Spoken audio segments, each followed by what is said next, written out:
Do you have any USB on this? Okay. Yeah, I think it should work now. Yeah.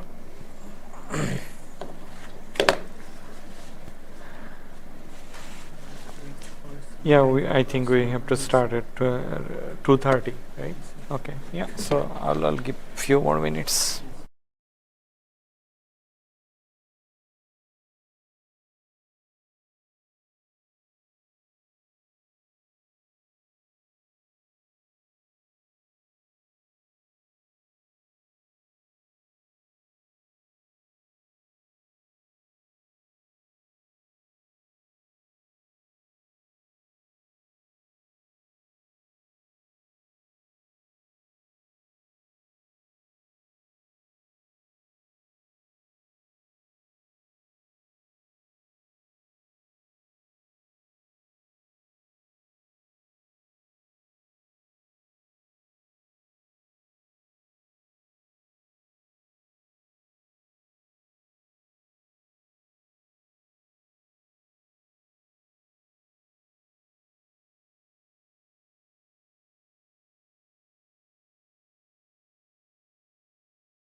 Maybe let's give few more minutes.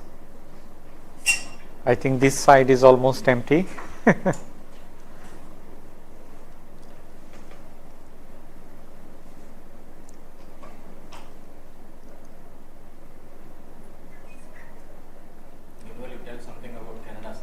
environment, culture, political situation.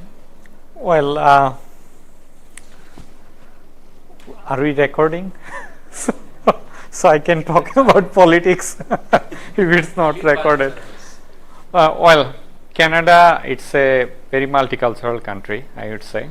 You know, like I've been living there for almost 17 years now. So I moved there after I finished my undergrad and then did my master's and PhD from there. So almost 17 years, it's my second home. Okay. And it's kind of quite multicultural, so you don't feel like, you know, you are in a different country. And one of the best thing is Canada kind of appreciate different culture. So, you know, if you want to celebrate your culture, nobody is going to come and say, you know, you don't do that. So that's, I think, the most, you know, important thing that I love about Canada. And downside, it's very cold. If you can, so my first 8 months in Canada, I was in a province called Saskatchewan, and it was one of the most coldest place. So at that time, I think the lowest temperature that I experienced was minus 60 degrees Celsius. So after that, anything was fine with me. How about the water flow then? Water minus temperature. Well, typically those water actually, like, you know, they are not stagnant water. So even like in winter, the wastewater, if you go take some sample from wastewater treatment plant, maybe it's going to be 6 or 7 degrees Celsius because it's not stagnant water. Salad. Yeah. What about tap water? He's asking. Oh, tap water. Oh, those are actually like underground pipe. They are actually kind of installed in a way that they are not going to be, you know, they are actually kind of like, I think, 10 feet underneath. So it's not going to be frozen. Sorry? Do they maintain the temperature? No. Then No. how come it is possible? No, actually, like it's actually 10 feet underground. It's not gonna be the, you know, it's gonna be pretty warm. Yeah, it's not gonna be like frozen temperature. So that's why they maintain like any sewer pipe or any even drinking water pipe. They are actually kind of installed in a way that it's not gonna be frozen during winter. So yes, but some provinces then they don't get that much cold. Okay, so for example, British Columbia, they have fairly better weather. Okay, I'm from Alberta, so we are cold, but not as cold as Saskatchewan. Okay, but our province. So I can talk about city where I live. So I live in Edmonton, which is kind of capital of the province of Alberta. And Alberta, I'm not sure whether you know that actually Alberta, we call it oil province of Canada. So we have third largest of oil reserve after Saudi Arabia and Venezuela. So it's kind of like one of the richest province in Canada. And we had once upon a time we had the biggest mall, shopping mall in the world. Okay, we call it West Edmonton Mall. So before Dubai Mall was built, we had the biggest mall. Okay, but now I think we are second or third maybe. Okay, but I can tell you, I was also in Dubai Mall last summer, and they copied a lot of things from our mall. Okay, so yeah, like. I like it there, and it's not Canada is, I would say, life is little bit more peaceful than US. You don't feel like you are always running. Okay, so it's kind of like, you know, Canadian, we like to take things little slow compared to US, but I feel like in Canada people are more friendly, not because I'm living there.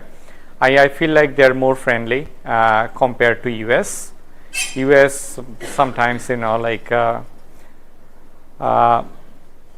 Well, I have never been to New York, but I can talk about Chicago. People are, if you ask them, okay, about some location of something, I can tell you a story.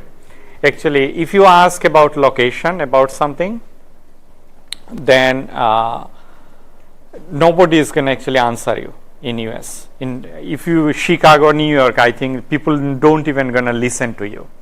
But the first day, actually, I moved to Canada. I remember it was 2008, August 25th. And 26, I wanted to go to university. Okay. And somehow at the time we did not have any smartphone or anything, right? We just got some location from one of our senior friend, and then we decided, okay, you know what, and still at the time you convert everything like to either rupees or like when you first time go to so we thought, oh my god, actually bus pass is about $3, so it's gonna be about 300, like in our currency. So I can just walk. So we walked, but like we were kind of lost. Okay. So then I asked an old lady, okay, you know what, we are lost, we wanted to go to university. And then she actually walked us for almost 1 kilometer, okay, walked with us, and then she actually like took us to the bus stop and said, okay, this is the bus you have to take. And she was even asking, okay, do you have the bus pass, or you like, or can I buy you a bus pass? I said, no, you know what, like, thank you so much for your time, but we are going to buy the bus pass. So that's how Canadians are. Okay. So but anyway, like, it's kind of I would say I really love the culture and diversity there. Okay, that's the most important thing why I kind of decided to settle there. So yeah, it's a nice country, yeah, and it's I think good place for immigrants, and it's much more peaceful, at least like, and one of the most important thing I think it's not. Are you recording?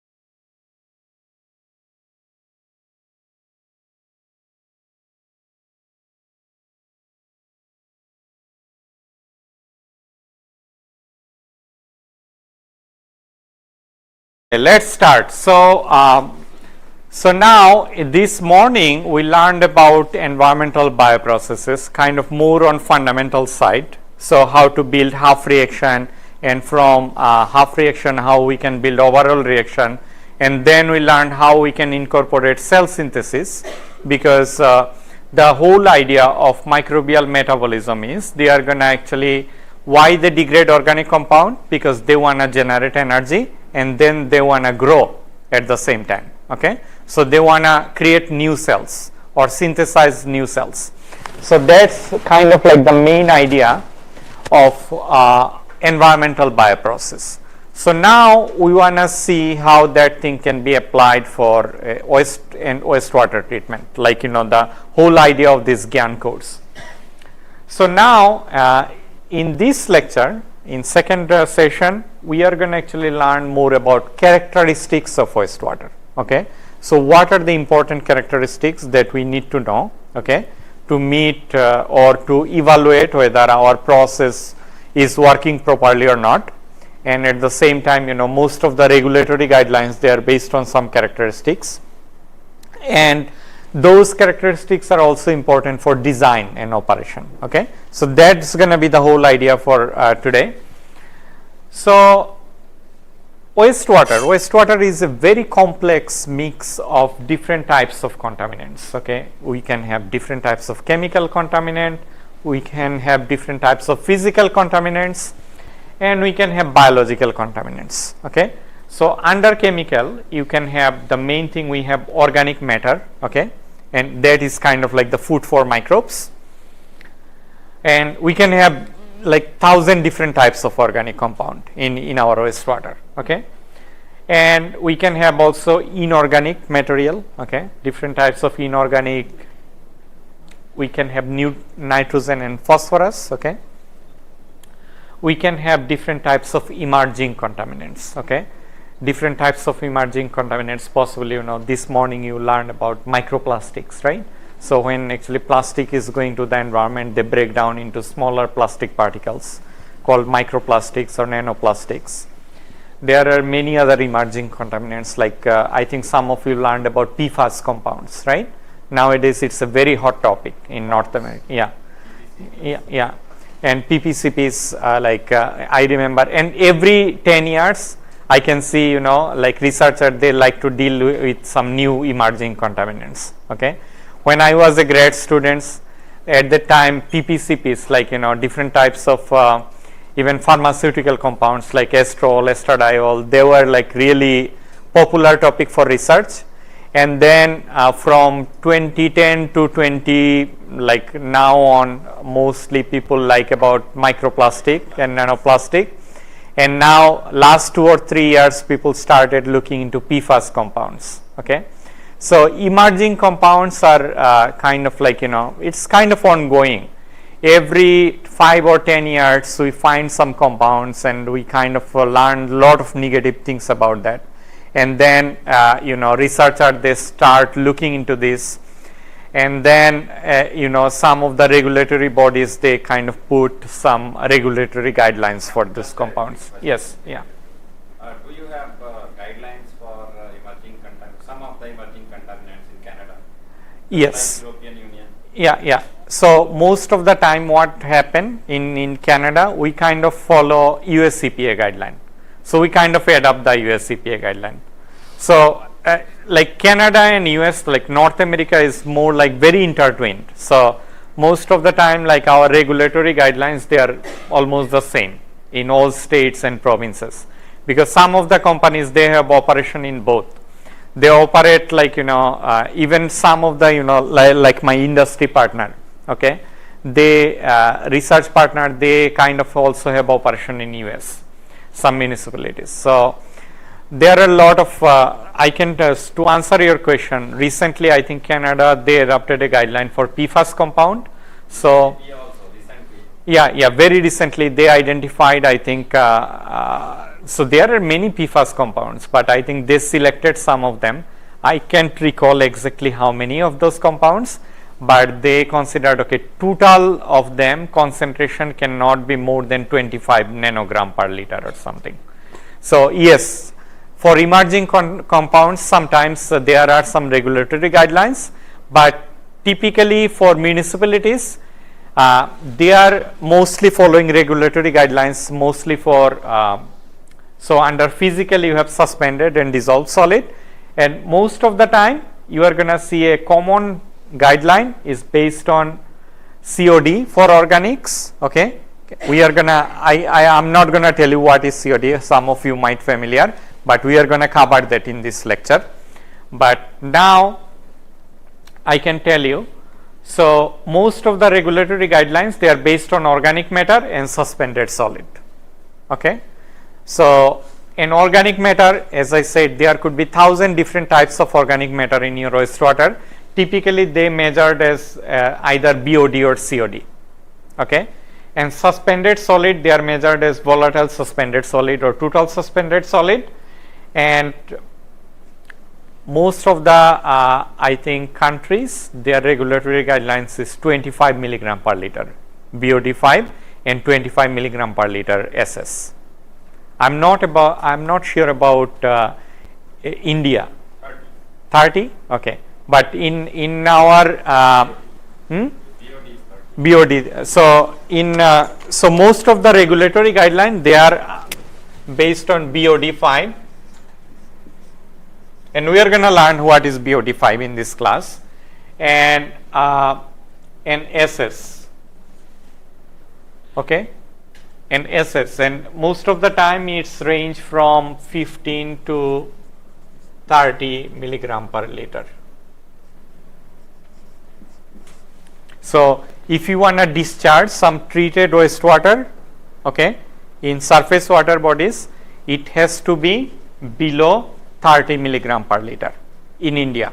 But in Canada, some provinces, I think regulatory guideline is 25. But most of the municipalities, because I can tell at least about, because our like the company that is actually operating wastewater treatment plant, they are actually my industry partner. So I know they are actually maintaining less than 10 milligram per liter. So, and you also there is also kind of like, you know, regulatory guidelines for how many, you know, like E. coli or fecal coliform you can have per mil of wastewater. So there is also guideline for that. And wastewater treatment plants, they are actually designed in a way that you can actually remove like organic matter, suspended solid. So they are like primary goal. But even 10 or 15 years ago, there was no regulatory guideline for nutrients. But then in Canada, I can tell like about in early 2000, they found actually, and one of the thing I'm not sure whether you know that Canada has actually most of the freshwater resources in the world. Okay, we have so many lakes. Okay, thousands of different lakes. And then 10 or 15 years ago, or maybe 20 years ago, actually it was also on Natural Geographic channel. So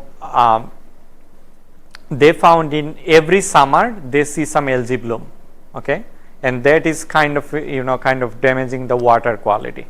And some of the fish kind of, you know, when you have algae bloom, it kind of kill the fish as well, okay, because they don't get enough dissolved oxygen. So yeah, so and then light, so it's kind of like interfering with aquatic environment. So then they realize actually it's coming from those nutrients. So if you release nitrogen and phosphorus to surface water bodies, you are going to have this kind of problem during summer. So then actually most of the treatment plant also started actually looking into kind of removing nitrogen and phosphorus. So previously most of the countries, I'm not sure whether any guideline for nitrogen and phosphorus in India, but in Canada they are actually following that. Huh? Guideline is there, okay, yeah. But previously 15 or 20 years ago, the major goal was like BOD and suspended solid. Yes. Sir, can you put more light on PFAS? You can see it and talk, yeah. Sorry? PFAS compound and its status in India. Well, so PFAS is mainly coming from, you know, like I think it's the full name is perfluoroalkyne substances, right? So they are kind of like very complex compound with fluorine bond, right? So well, I'm not an expert on that, but what I know that actually like there are many different types of compound, okay, those PFAS compounds, and it's very difficult to actually identify them or analyze them, okay. So right now the research community is mostly struggling with to detect those compounds, and they are in nanogram level, okay. So nanogram level, and they are actually coming from like, you know, some you know, the firefighter, they use some, you know, chemical compound to actually control fire. So that is actually mainly coming from that PFAS compounds. It's coming from like, you know, also our non-sticky, you know, like if you use a non-stick pan at home, actually there is some PFAS compound can be released from there as well. So mostly like and they cannot be actually easily degraded, okay. There are some microbes possibly can convert them to some other PFAS compound, okay, but it takes like I think 15 to 20 years, okay. So that means biologically it's almost impossible to treat them right now. you need like very aggressive physicochemical process or maybe thermochemical process at high temperature to degrade them. So that's what we know. There are many compounds, they are very small concentration that we cannot easily detect. Okay, actually like lot of research community and some of our colleagues in analytical chemistry, even in microbiology, they are trying to develop some tool to kind of like or develop some method they can actually detect those compounds. Okay, and treatment side, it's still I would say you don't have any biological process that can treat that compound, and the only thing sometimes, let's say after the treatment process is done, you have to do some sort of like advanced chemical treatment like advanced oxidation process, or if you have that in soil or sludge, maybe you go with some sort of thermochemical process. But let's say you have a contaminated site with PFAS compound, are you going to actually go for thermochemical conversion process? It's almost impossible, right? So yeah, PFAS, it's still challenging. But another thing I know that now, because some of the like countries, they have now regulatory guideline for less than 25 nanogram per liter for drinking water, not for wastewater. So for drinking water 25 nanogram per liter, some treatment plant they are using resin type of compounds, okay, to remove basically absorb the PFAS compound. But again, resin you absorb, then when you regenerate that resin, you make a concentrated stream. Now you have to deal with that concentrated stream. So it's not an easy solution. Okay, so anyway, that's answer your question. Okay, thank you. So yeah, so emerging contaminants, it's kind of like an ongoing process. Like researchers, they kind of research, they find something very kind of threat to public health and environment, then we have some regulatory guidelines for that. But anyway, any conventional wastewater treatment process, they focus on BOD, they focus on suspended solid, they focus on pathogen, but we are using microbes to treat the wastewater, right? And most of the time that pathogen removal, it's kind of like the final step. So after you remove organics and nutrients and suspended solid, finally before you discharge them into river, you have to do some sort of disinfection process to get rid of the coliform or any types of pathogen in there, right? Because you don't want to discharge that in the river. So this is a typical domestic wastewater, okay, and more or less kind of like it's quite same within this range. Either you go to some countries in South Asia, India or Bangladesh, or go to US or Canada, it's going to be more or less within this range. Okay, so suspended solid, what we have about 100 to 350 milligram per liter. Volatile suspended solid is 80 to 275, and we are going to learn more like what is suspended solid, what is VS, what is BOD5 in this class. But I just want to show some numbers first. So chemical oxygen demand 250 to 1000, and biochemical oxygen demand 110 to 400. Okay, and total nitrogen is 20 to 85, and ammonia nitrogen 12 to 50, and total phosphorus 4 to 15, alkalinity 5 to 200, and total coliform 10 to the power 6 to 10 to the power 9 organisms per 100 ml. But one thing I want to emphasize here, you can see chemical oxygen demand is kind of represent the concentration of organics in your wastewater, right? And it's 250 to 1000. But not all organics can be biodegraded, right? Only as, so BOD basically represent what portion can be degraded by microbes, right? So you can see you have about 1000 and 400 is biodegradable. So even that 400 is degraded by microbes, still that 600 milligram per COD gonna be there, but your guideline is based on BOD, not on COD. Why is that? Any thought? Well, I'm pretty sure after this class is done, you can able to answer, but I'm just trying to see, like, anyone has any thought? Could you repeat the question? Okay. So, biochemical oxygen demand. Okay. So, there are two terms we use to represent organic content in our wastewater.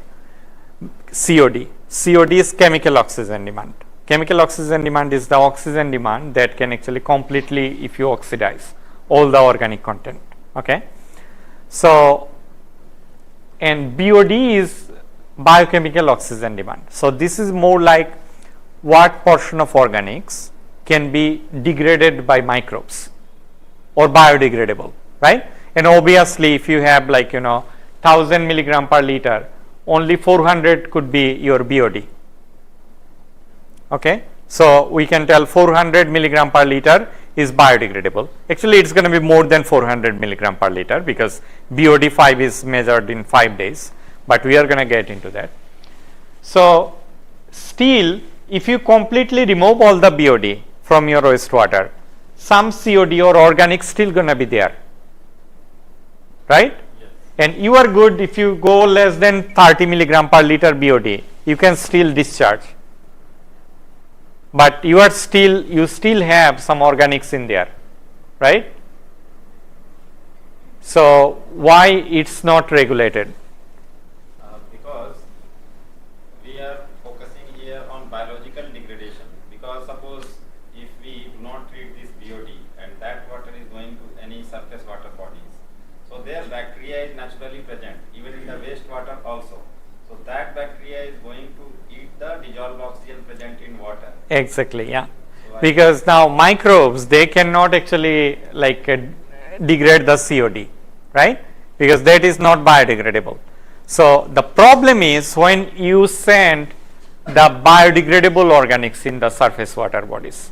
Now at that time microbes, in river you have microbes, they are going to actually, and even wastewater there might be some microbes, okay, even after disinfection. Then in river those microbes, they are going to use the dissolved oxygen and dissolved oxygen as their electron acceptor, and they are going to use those remaining BOD as electron donor, and they are going to actually continue their process. Now you are going to have limitation of dissolved oxygen, and that can kill your fish, some aquatic plants, right? So that's why most of the regulatory guidelines, they are based on BOD, not based on COD. Okay. So why treat wastewater?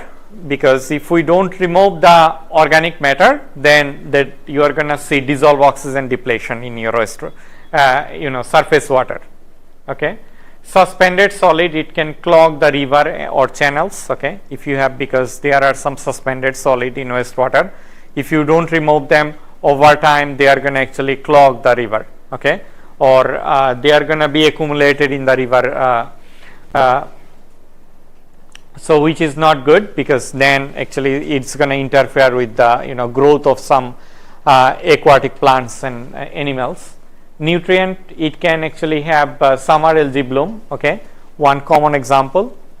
Pathogen, it can transmit disease, okay, so that means as a part of our treatment, we have to remove organics, we have to remove suspended solid, we have to remove nutrients, and we have to also remove pathogen, okay, in wastewater treatment process. So in modern wastewater treatment plant, they combine different types of, although this class is mainly focusing on environmental bioprocesses, so where actually the process where we use microbes, but modern wastewater treatment plant, you need other processes as well, okay. So you need other physical and chemical processes in addition to biological process. But in wastewater treatment plant, the major part, like the BOD removal part, is actually done by bioprocess, okay, done by microbes, okay. So how modern wastewater treatment plant work? So first, raw water is actually entered to the plant and actually passed through a preliminary treatment process. Okay, and then you can see there are four level of treatment: preliminary, primary, secondary, and advanced. And after advanced treatment, you can actually release the treated wastewater. Okay, so secondary treatment is mainly the biological, where actually we remove the BOD, and advanced treatment is more like disinfection or polishing step. So before you release, you have to further polish the treated wastewater. And primary and secondary treatment process actually kind of also produce sludge, okay, and that is kind of collected from the treatment line, and that is actually managed separately. Okay, so in modern wastewater treatment plant we have two treatment train. One is for liquid and one is for solid. And liquid treatment train kind of works in a way that actually kind of solid is separated and then actually sent to the solid treatment line. So so you can see wastewater. So we are going to use the term WW. Okay, so this is for wastewater. So first you have screening and grid chamber. Okay, some treatment plant we also have like flow equalization tank. So sometimes because wastewater flow rate is not same throughout the day, right? But sometimes some treatment facility they are designed in a way that like they cannot actually kind of balance the dynamics in the flow. Okay, so that's why sometimes some treatment plant they have a tank where they can store the wastewater for certain period, and then actually it can go to the treatment process. And then you have primary clarifier, which is basically sedimentation process. We remove some solid, okay, we call it primary sludge, and then the effluent, basically supernatant from this clarifier, is going to go to the secondary treatment process. And secondary treatment process where all the magic actually kind of done by the microbes. Okay, so you have an aeration tank that is actually followed by a secondary clarifier, so another settling tank. So aeration tank we have microbes, aerobic microbes, okay, where actually we supply air. Okay, we supply air, so basically we are providing them oxygen, which is electron acceptor, and they already have electron donor, which is basically organics in wastewater, and then they oxidize the organic matter, and then oxygen is kind of reduced to water. And why we need secondary clarifier? Because microbes, okay, we need to keep a certain concentration of microbes in this treatment tank. Okay, because otherwise if microbes they wash out from the system, we won't have treatment, right? Because we need to keep the microbes to make sure that they can treat the wastewater. So that's why what happened, like this aeration tank is followed by a secondary clarifier where we settle the sludge, which is basically active biomass, and a portion of sludge we kind of recycle it back to the tank to make sure that we can always keep a certain concentration. Okay, and a part of it is wasted. Okay, so you have a significant portion of sludge produced in the system because you remember that Fs and Fe. So Fs is high for activated sludge process or aerobic process. So that means that process is going to produce huge amount of sludge. So we are going to recycle a small portion, but the major portion is going to be actually released and sent to the solid treatment train where sludge is collected. So primary sludge and secondary sludge is collected, and then that is actually thickened, because sludge, although we call it solid, it's still the water content is really high. Almost 7 to 98% is actually water. Only 2 to 3% is solid. So that means before we send it to anaerobic digestion process, we need to actually increase the solid content. Okay, so typically anaerobic digestion process in wastewater treatment plant, they are operated at solid content of 5 to 7%. Okay, mostly 5% I think on average. So that means you have to thicken the sludge, and then after thickening you can send the water back to the here. Okay. And after the anaerobic digestion process, so anaerobic digestion process, this part is done by anaerobic bacteria. Okay. You remember one example I was giving, CO2 to methane. So the same thing, yes. Just a small correction, I guess.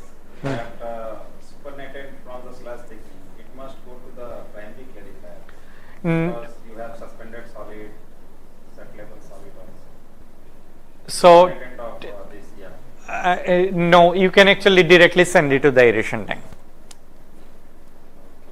because typically it's thickening process. So the idea is you are already separating the solid from liquid. So if it's liquid, you can directly send it to the aeration tank. Okay. Even after the anaerobic digestion process, okay, after the anaerobic digestion process, you have to do the dewatering again, because anaerobic digestion process, after you getting the slurry, okay, you have solid and liquid. So now solid, you have to actually dispose it, okay, dispose it, or send it for composting process to actually convert it into biofertilizer. But to do that, okay, after the process is done, you have to do another step for solid liquid separation, like thickening here. So here you are going to do sludge dewatering, and then the liquid part is actually send it back to the aeration tank again. So we kind of make sure that solid and liquid, they are kind of kept separated in the treatment process. And then finally that dewatered sludge cake, okay, after that process is done, that dewatered sludge, either it can be incinerated or can be used for land application, but some treatment facility, they go with incineration. Why?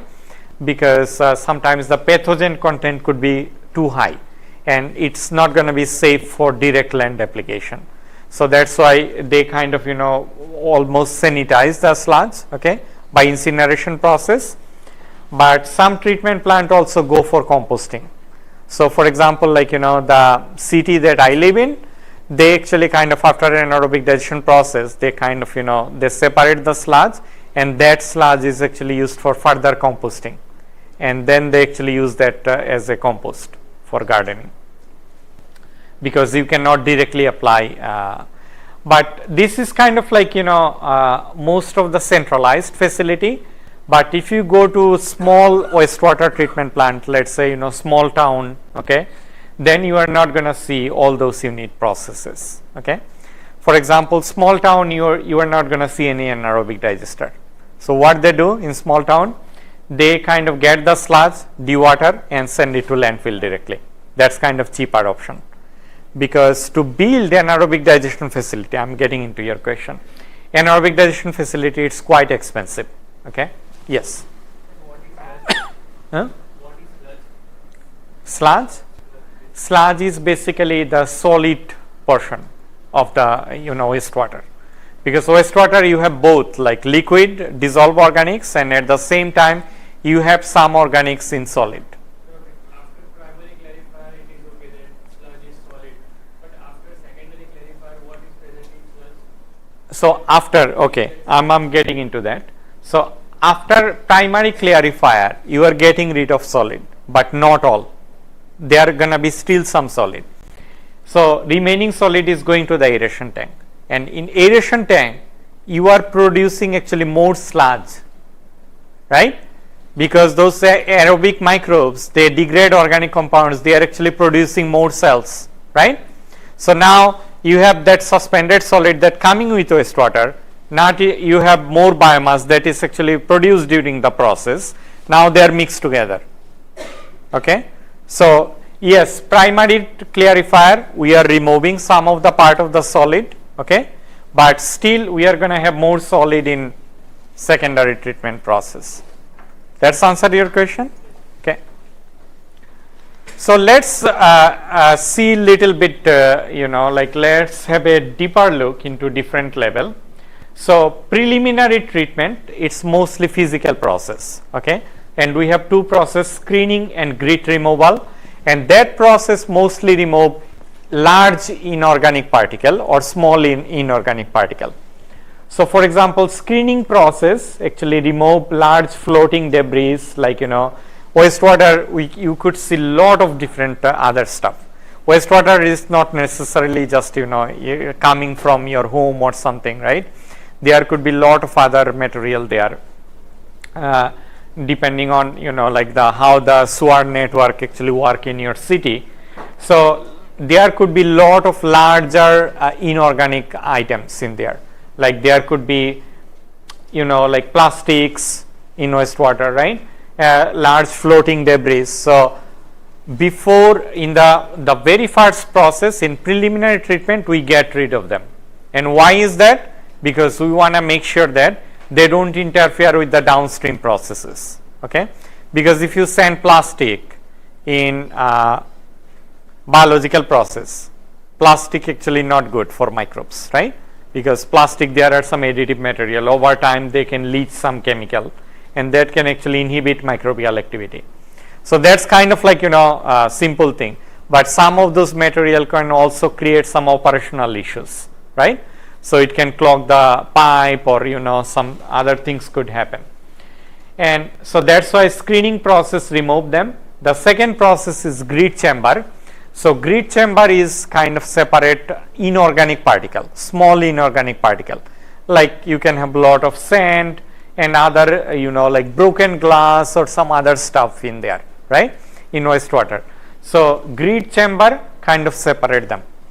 And from both screening and grid chamber, we remove those items, inorganic items, and we typically send them to landfill because there is no value out of it. Because they are mostly inorganic, so we cannot actually kind of recover. Maybe there could be some valuable item, but it's not makes sense because we cannot typically control them, right? You don't have control over what kind of inorganics you can have in your wastewater. So we send them to landfill, and the remaining, after screening process, wastewater kind of go to the secondary treatment process. Here again, Yeah. issue. Yeah. It should go to the primary treatment process, not secondary, because we have only done preliminary treatment. Then it will go to the primary. Oh yeah, actually that's a typo. Yes, it should be primary. Yes. Okay. So I'll correct that before I send you the actually file. Okay. So this is primary treatment process. Yes. Thanks for the correction.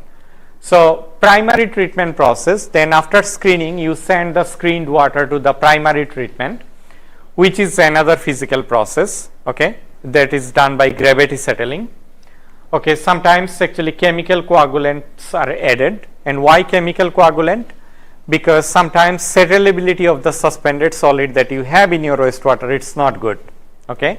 And you don't want to now, if you want to give them more time to settle, it's not economically feasible, right? You need a bigger tank. So sometimes to balance that, so wastewater treatment facilities, they add some coagulant, okay? Yeah, alum, mostly alum, yeah. FeCl3. Yeah. So mostly alum is used. So what happened, like you kind of create big flock, okay? So they can settle very easily. So like remove, and that process can remove 50 to 60% of the suspended solid. So to going back to your question, you can see that process can remove only 50 to 60% of the suspended solid.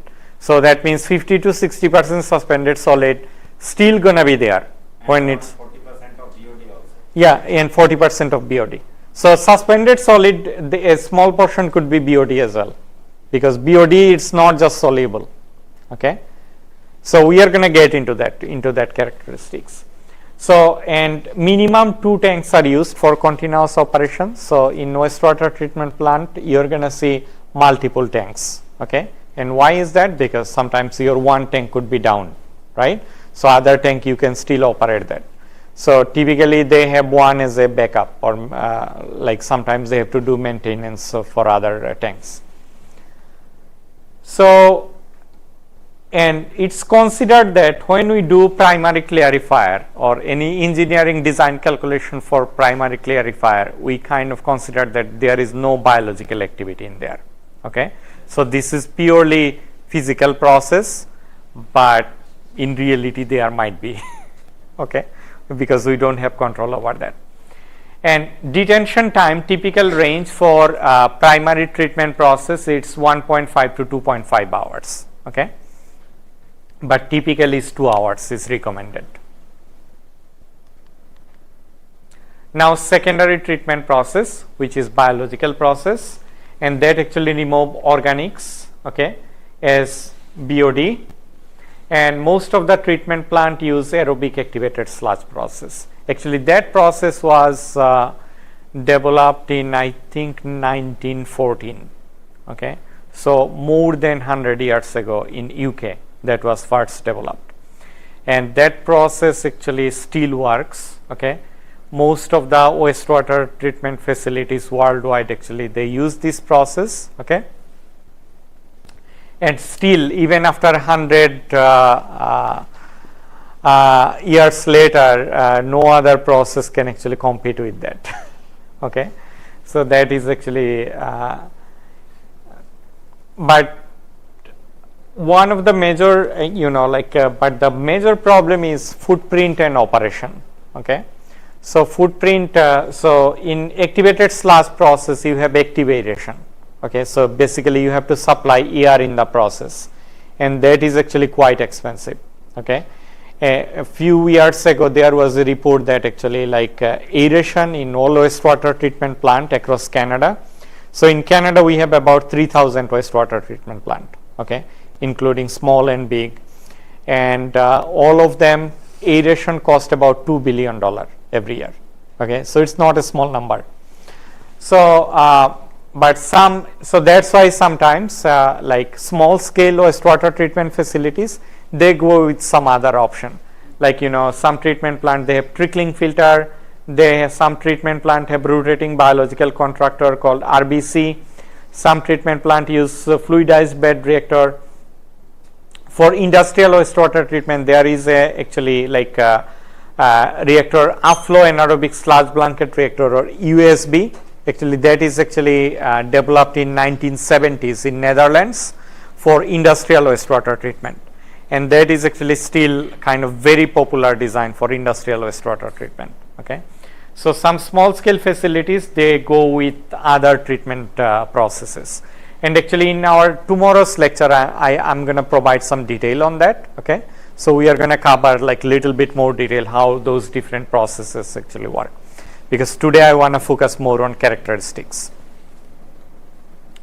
So, and advanced and tertiary treatment process, advanced and tertiary treatment process, there could be different types of processes, okay, depending on kind of what compound you want to remove, okay. So key process is nitrification, denitrification, okay, remove nitrogen, biological and chemical phosphorus removal, remove phosphorus. But nowadays, okay, most of the treatment plant they kind of they don't consider nitrogen and phosphorus removal as a tertiary process, okay. Yeah, that is my question. Yeah, now actually most of the treatment plant they incorporate nitrogen and phosphorus removal in activated sludge process. Yes, so they create nitrification there also. So they create different zone in the aeration tank, and then they actually control the nitrification, denitrification with carbon removal, okay. But like 10 or 15 years ago it was like the final step, but now this is secondary, not tertiary. So wherever we consider it as a tertiary treatment process, what kind of things they do after the activated sludge process? They mostly, it could be biological process, like enhanced biological phosphorus removal, there is a process, and denitrification, because you expect that there are going to be some nitrification in aeration tank. But So still it is not sufficient. yeah, so nitrification is basically ammonia to nitrate, okay, and denitrification is nitrate to nitrogen gas, okay. So what happened, nitrification process can happen in your aeration tank because you are supplying oxygen in there, right. But denitrification process it's more like anoxic, okay.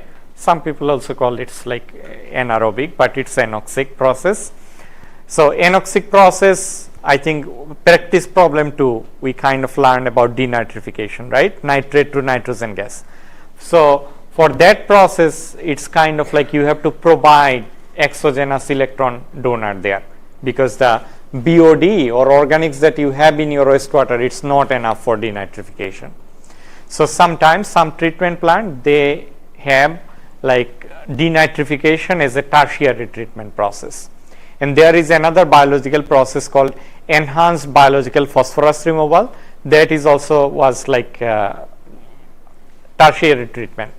But now most of the treatment facilities, they have nitrogen and phosphorus removal is integrated within activated sludge process. So there are many different design, like even like, and the most slowest step in wastewater treatment process is nitrification. Okay, that process is very slow, and so that's why the problem is microbial kinetics. It depends on temperature, right? And think about in Canada, in pH also there. I guess heterotrophs are there. Yeah. So pH and temperature affects their. Yeah, temperature is it's kind of has biggest impact. And think about in Canada, we have in winter we have minus 50, minus 40. At the time temperature of wastewater is like, let's say 5 or 6. In summer our temperature could be 40. Okay, at the time temperature temperature of wastewater could be 20, 21. Okay, so think about, we learned from our high school that actually for every 5 degrees Celsius then difference, actually microbial kinetics is kind of doubled, right? So that means how you manage that temperature difference. So that's why some treatment plant in Canada, they have something called swing zone. Okay, so in summer they kind of make this, they stop the aeration in those tanks. Okay, but in winter they kind of run aeration in those tanks because nitrification process need oxygen. So they kind of so in same tank, but you play with how you operate them. Okay, so there are a lot of advanced engineering design in this area, how to incorporate nitrogen and phosphorus removal within activated sludge process. So nowadays, according to you, this removal of nitrogen and phosphorus is not considered under tertiary treatment? No, it's not tertiary anymore. But if you go to textbooks, some textbooks still consider them as a tertiary. In most of the wastewater textbook, you are going to see it's like tertiary treatment. But in practically, it's not. Suppose in some of the treatment plant, if we have to recycle the wastewater, then we also install the membranes. Yeah, exactly. Also Yeah. coming under tertiary treatment, right? Mm-hmm. Yeah, if you want to actually reuse the water, because there is a lot of interest in reusing water. Okay, then some treatment plant that is called biological nutrient removal process, BNR. BNR. Yeah. So there in the beginning itself they do phosphorus removal. Yeah. So actually some treatment plant, they don't actually call activated sludge process anymore. They call it BNR now. Okay. So they kind of assume that, okay, carbon, we have to remove that anyway. This is kind of a very basic thing, right?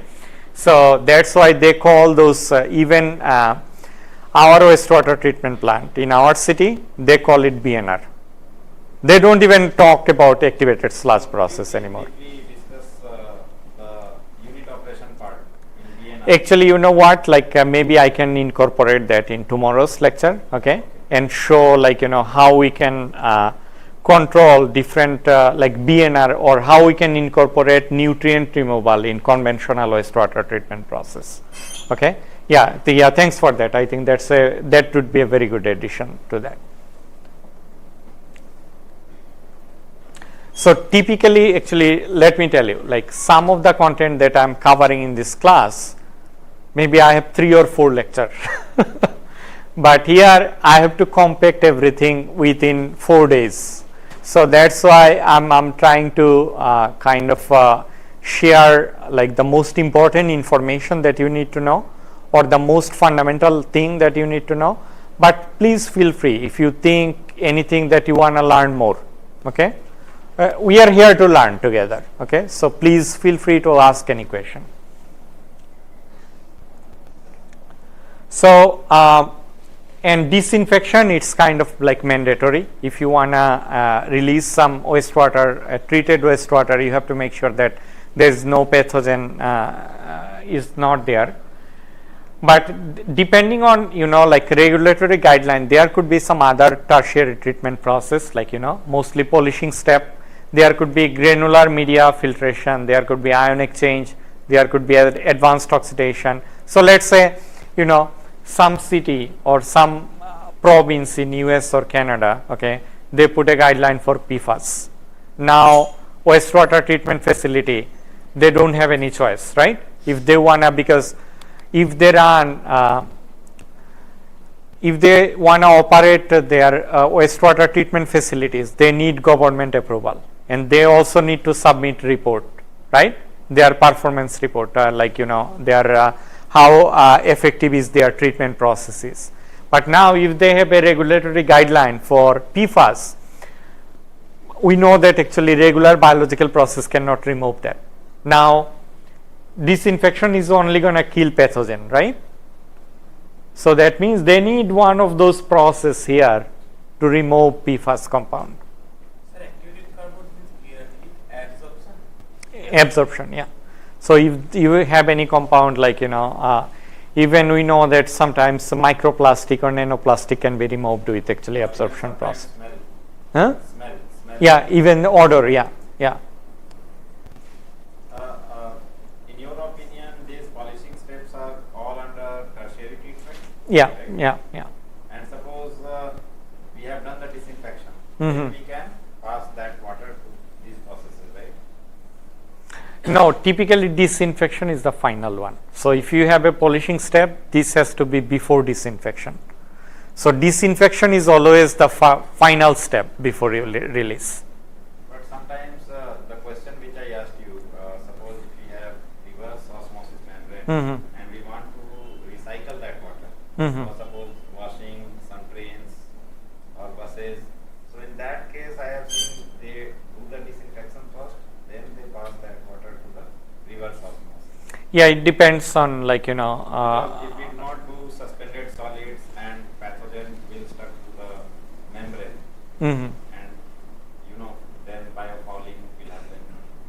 So that is why they prefer disinfection first. Yes, it depends on, like, you know, so if you want to recycle wastewater, you can actually have this kind of flow, you know, like unit processes. So first disinfection, then actually in our wastewater treatment plant in our city, they also actually recycle a portion. Actually some industries there, actually they want recycled water from our, you know, wastewater treatment plant.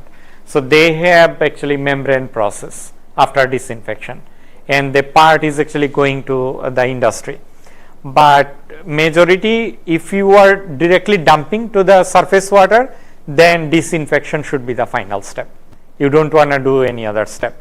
So yes, for regular, if you want to just dump the wastewater, treated wastewater, then, you know, like disinfection should be final, and depending on your regulatory guideline, you can use one of them as a polishing step. But polishing step, it's not very common unless you want to actually recycle the wastewater. What is this air stripping? Air stripping, sometimes actually some treatment facility, like 10 or 15 years ago, they did not have actually nitrogen removal. Okay, So it's like ammonia stripping. ammonia stripping, yeah. Okay. And sometimes when you recycle,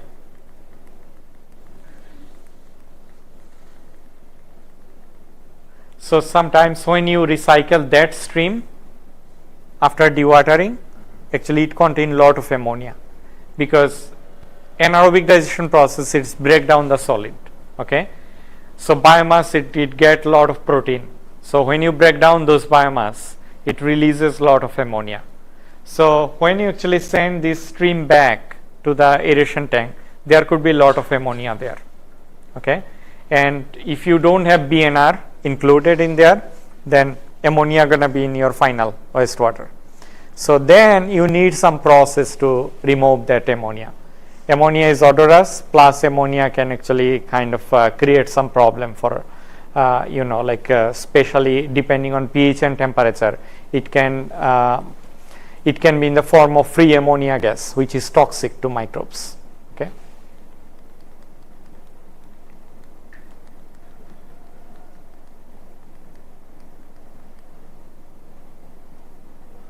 So yeah, if you want to recycle, reverse osmosis could be one process that you can use for recycling. So anyway, so now we know that actually in modern wastewater treatment process, they have typically 4 steps, okay, for preliminary treatment, primary treatment, secondary treatment, and secondary treatment is the main core part where we remove BOD using microbes, and then tertiary treatment. So tertiary treatment is more like polishing step, okay, or final step where we kind of remove pathogen as a primary goal, but depending on the regulatory guideline, you might be kind of focusing on other contaminants, like for example, if you want to recycle wastewater, then you have to go with membrane like reverse osmosis. If you want to actually remove some emerging contaminants like PFAS or microplastic, possibly you have to go with advanced oxidation or some absorption process. Okay.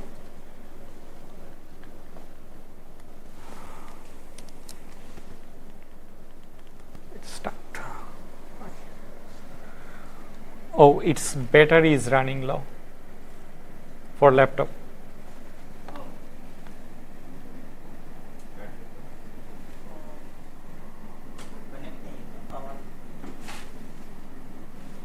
Can you please connect that?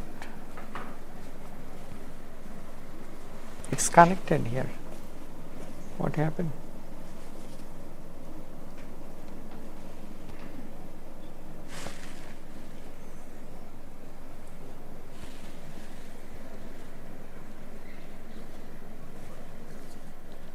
Okay, yeah, thank you.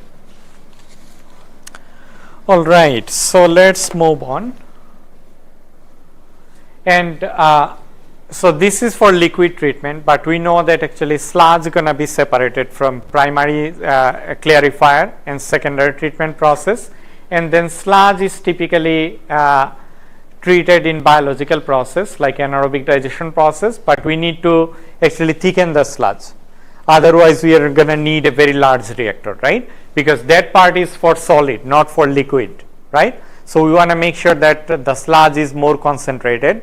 There is more solid content in there, and then we can treat that in anaerobic digestion process, produce biogas. Most of the centralized facilities, they use biogas and combust the biogas in combined heat and power generation unit, so you can actually have heat and electricity. So sometimes actually that heat and electricity can be reutilized in the treatment plant.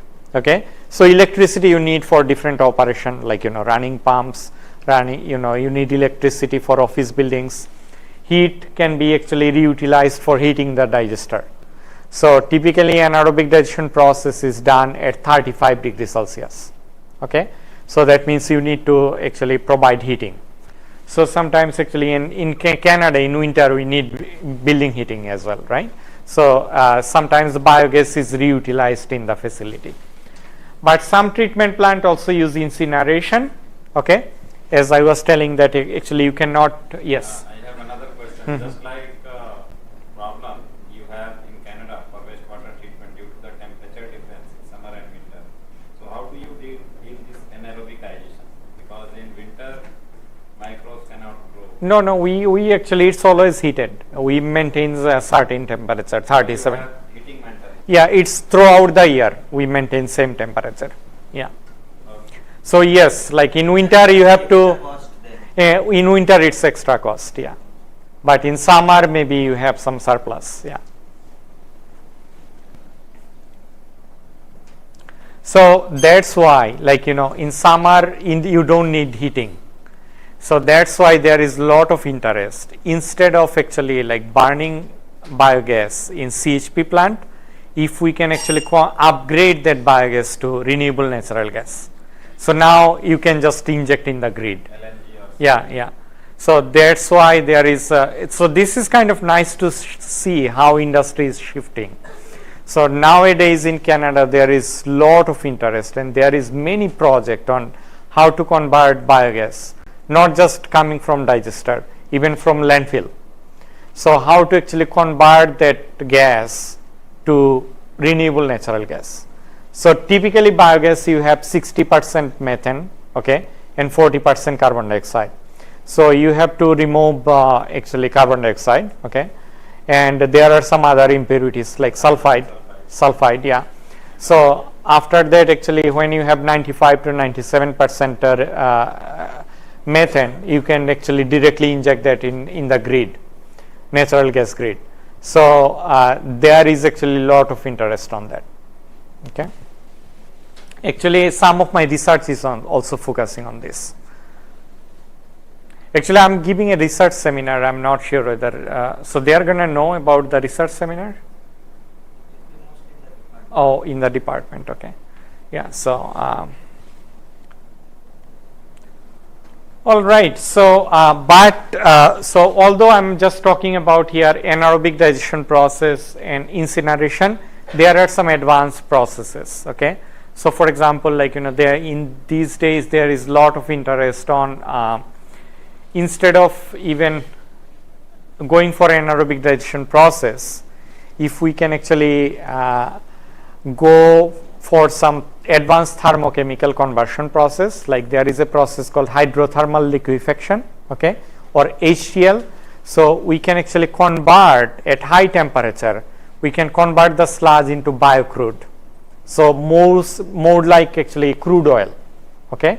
So you can further upgrade that biocrude, some like different bioproducts, okay, even like jet fuel, you can upgrade that into jet fuel. So there is actually lot of interest on. So it's under research stage or? Under research still. I know that some treatment facilities they wanted to go for pilot, but I think still there are a lot of challenges US in there. also they are doing this kind of research. Yeah, actually in my research group I also work on that. So People are also converting it to the chemicals. yeah, so we kind of, so hydrothermal liquefaction process can give you three things. One is biocrude, another is one aqueous phase, which is also contains some organics. Actually aqueous phase you can treat in anaerobic digestion process and produce methane, and then you get something called hydrochar. Okay, hydrochar is more like biochar. So yeah, solid part. So that is kind of can be used as an adsorbent as well. So there is lot of interest, but they are mostly still in research phase. So at what temperature you are doing this hydrothermal? Hydrothermal liquefaction, we are it's close to 300 to 400, between 300 to 280 to 400. So same kind of Teflon line reactor you are using? Yeah, we Or use some other kind of par hydrothermal reactor we use. Yeah, per hydrothermal? yeah. Difference between hydrochar and biochar? What is the advantage? So, well, the solid part from regular pyrolysis process when you do, and the solid part you get, you call it biochar, okay. But hydrothermal liquefaction, it's kind of more suitable for some feedstock containing high moisture content, okay. So you don't get, I think the yield is low for the solid part, okay. So you don't get a huge amount of hydrochar. And I think still the moisture content is little high in there, okay. But I think physical properties more or less, I would say the same. Both can be used as adsorbent. So its efficacy differs from depends contaminant. It depends on the precursor material, what kind of material. Like for sludge, for example, if you use sludge for HTL process, the quality of hydrochar could be different from hydrochar that you can get from lignocellulosic biomass. Okay, So it depends on the like ash content gonna be different, heavy metals content gonna be different. Okay, because sometimes it's let's say you produce some biochar. Okay, now you wanna use that as an adsorbent for wastewater treatment, but it got high heavy metal content.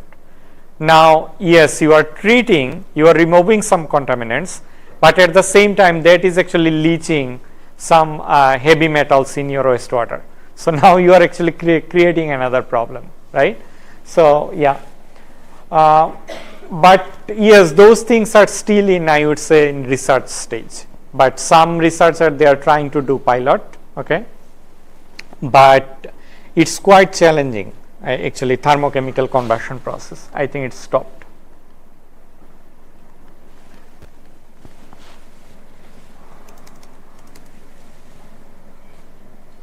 What happened?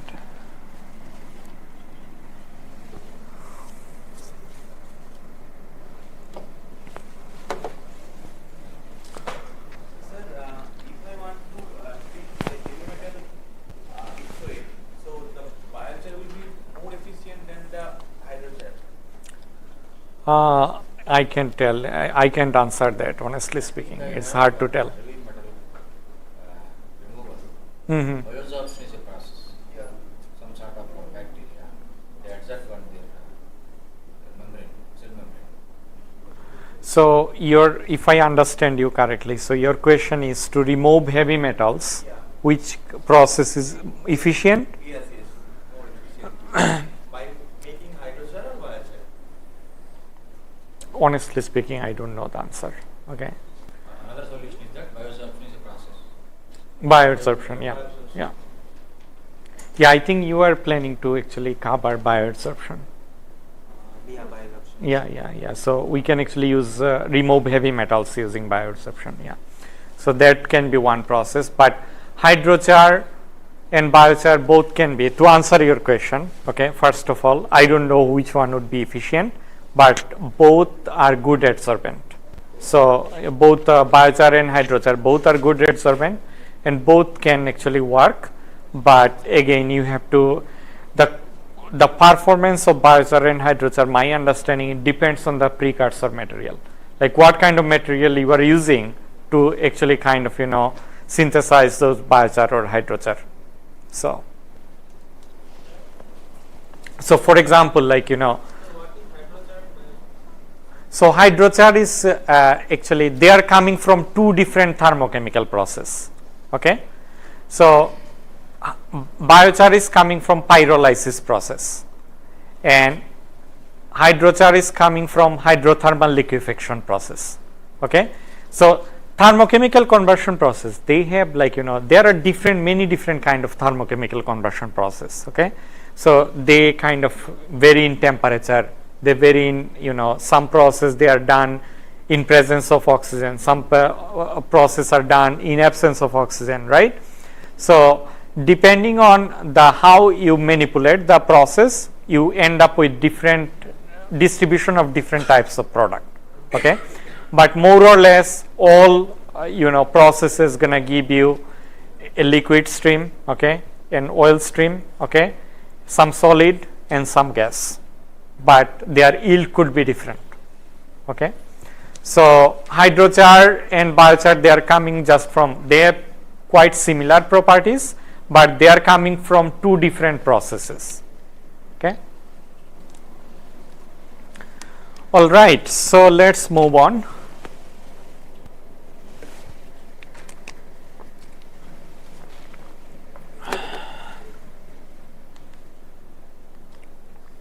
So yeah, so what I was telling, anaerobic digestion is a very conventional process. Okay, and after anaerobic digestion process, most of the anaerobic digestion process actually cannot meet, okay, the quality of digestate is not good for direct land application. Okay, and there is an actually a guideline by that is actually set by US EPA, and I think most of the countries worldwide actually they are following US EPA guideline. Okay, so US Environmental Protection Agency, and they have if it's and based on the pathogen content or microbial activity, they kind of classify the digestate as class A and class B. Okay, so if you have pathogen content below a certain limit, that is class A. So class A can be applied anywhere. You can actually directly apply to the land. But class B, you cannot, there is some restriction. Yes, if you send it to landfill, you can do that. But if you want to apply to the land, you have to go for some further treatment process, post-treatment process. Like it could be composting, it could be some other process. Some treatment facility, they don't want to send it to landfill, they just go for incineration. Because incineration, it's kind of very conventional process. You basically combust the sludge, right? And maybe produce the heat and actually run the boiler, like which is kind of easier for them. But some treatment plant, they are, so now industry is shifting. Why industries, like all those things, so we are talking about pyrolysis or hydrothermal liquefaction. Why we are talking about that? Because we want to get more value out of the waste. We know that, okay, incineration process, what you are going to get? Heat and electricity. Heat and electricity is, we consider it's cheap, okay? But if we can get like very high value, let's say I can get crude, bio-crude and upgrade that into jet fuel, right? That has more value than compost, right? Compost is the cheapest thing. But if I, instead of compost, if I can get jet fuel, that would be more actually revenue generation for municipalities, right? So that's why they are investing a lot these days. Like you learn about a lot of different techniques, but it's not easy to scale up. What we do in the lab, sometimes yes, in lab it works, but to scale up, it's kind of quite challenging. Okay, so anyway, so summary of wastewater treatment process. So we have preliminary treatment where we remove large inorganic particles and small portion of suspended solid and floating particles. Primary treatment, we remove 50 to 60% of small portion of suspended solid and a part of BOD. Okay, because BOD, some of the BOD can be in the suspended form. Okay, so for example, like in our wastewater, not all organics, they are insoluble. There are some solid in there, right? So, and secondary treatment process mainly remove BOD and some suspended solid, and may also include nutrient depending on how you operate the system. Tertiary treatment process mainly remove nutrient and pathogen, and sludge treatment and handling, we reduce the volume of sludge, because the main target, honestly speaking, some treatment facility, they have anaerobic digestion facility, but they don't use the biogas, they just flare it. Why? They still wanna, Burning potential due to the methane. yeah, they burn it, they just flare because they don't want to release methane, because that is actually kind of more dangerous greenhouse gas. But at the same time, if they don't want to recover energy, why they actually still use anaerobic digestion process? Because they want to get rid of the volume of sludge. Because now, if they don't actually reduce the volume, transportation cost can be really expensive. Actually, like per ton of sludge in North America, transportation and disposal cost is about $250 per ton. Okay, so which is expensive. So that's why, like, still some treatment facility, they are not utilizing like biogas. Why not? Because sometimes biogas, it has a lot of impurities, and it's kind of like upgrading and utilizing, it's not cost effective for them. So instead they can just flare it. Yeah. Yeah. So now, so any questions so far? We are good? Okay. So now let's move to the characteristics of the wastewater. Like, we are talking about BOD and SS like a lot, but we want to learn a little bit more about that now. So characterization. So why we need to know the characteristics of wastewater? Because it's a key factor in designing wastewater treatment process. Okay, so if we don't know the characteristics, we cannot decide, okay, how long we need to provide that, like what should be the residence time that I should provide for microbes to actually degrade those compound, right? So for example, in your wastewater, if wastewater treatment let's say CT, like in here in Allahabad, BOD is 100 milligram per liter. Now let's say in Delhi it's 200. Like residence time not going to be the same, right? Even if you have same types of microbes, right? So that's why we need to know, like what kind of contaminants are there. So that is going to determine what should be our design and operation practice. And domestic wastewater contain like mostly water, 99.9% is water, and only 0.1% is solid. And characteristics of wastewater is actually it's based on physical. Just a quick question. Yeah. Is that 0.1% contains dissolved solid and suspended solid? It's mainly suspended solid. Mainly Suspended solids and inorganic Yeah. part. Yeah. Is, filter out in preliminary. Even some inorganic could be in dissolved form. Okay, and some solid could be either in suspended. Even there could be some dissolved solid as well, because you see, like suspended solid in wastewater, it's measured using filter size 1.2 micrometer, 1.2 or 1.5. I guess 0.5. No, 0.45 is for soluble. But typically in North America we use 1.2 or 1.5. It's common practice. Yeah, 1.2 is mostly used. Some people also use 1.5. Okay, so that means there could be some particle, okay, less than 1.5, right? They are still solid but less than 1. So that's why it depends on. So sometimes we call them, it's not soluble but it's not suspended, it's in between. It's called colloidal. Okay, colloidal particle. So the one of the key characteristics that we consider for designing wastewater treatment process is carbonaceous organic material. So carbon removal, right? So carbonaceous matter is measured as either COD or BOD. Solid and particulate matter is measured as suspended solid. Okay, so we want to remove both BOD and suspended solid. And nitrogen and phosphorus compound, and biological parameter like fecal coliform pathogen or viruses, depending on what kind of biological parameter that we are interested about.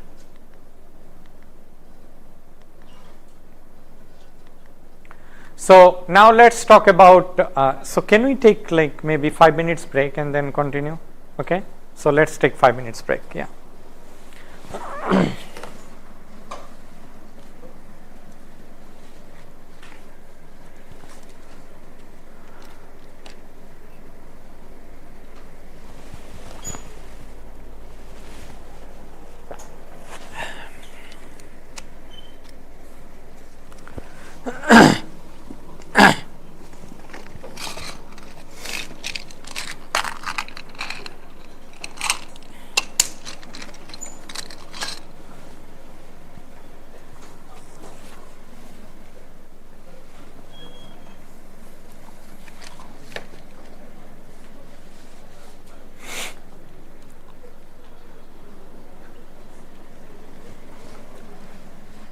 So let's start at 4. I think it's 3:55 now, right?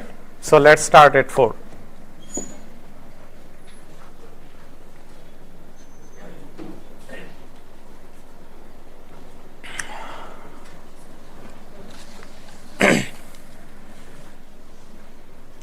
Okay, let's skip some.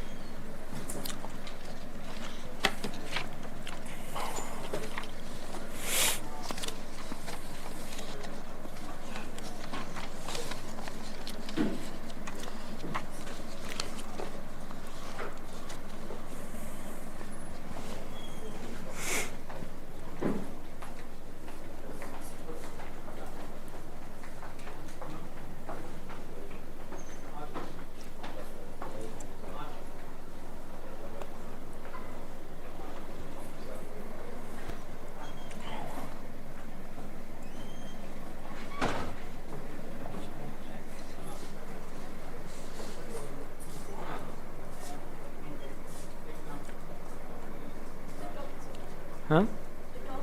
No, I'm just going to take 5 minutes break Okay. because I never gave lecture more than 3 hours. Okay, But that's fine. today I already made 3 Even hours. students after having a break, I think they are more. Yeah. So,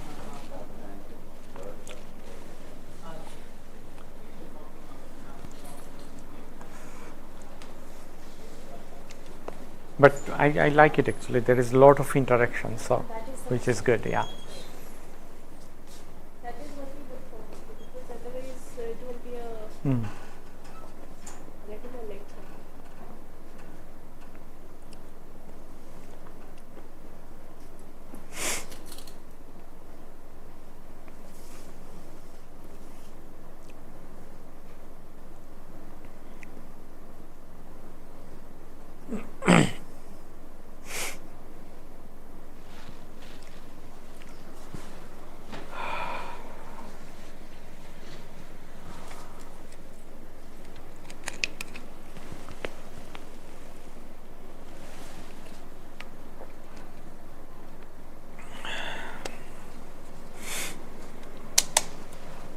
Sir, Yes.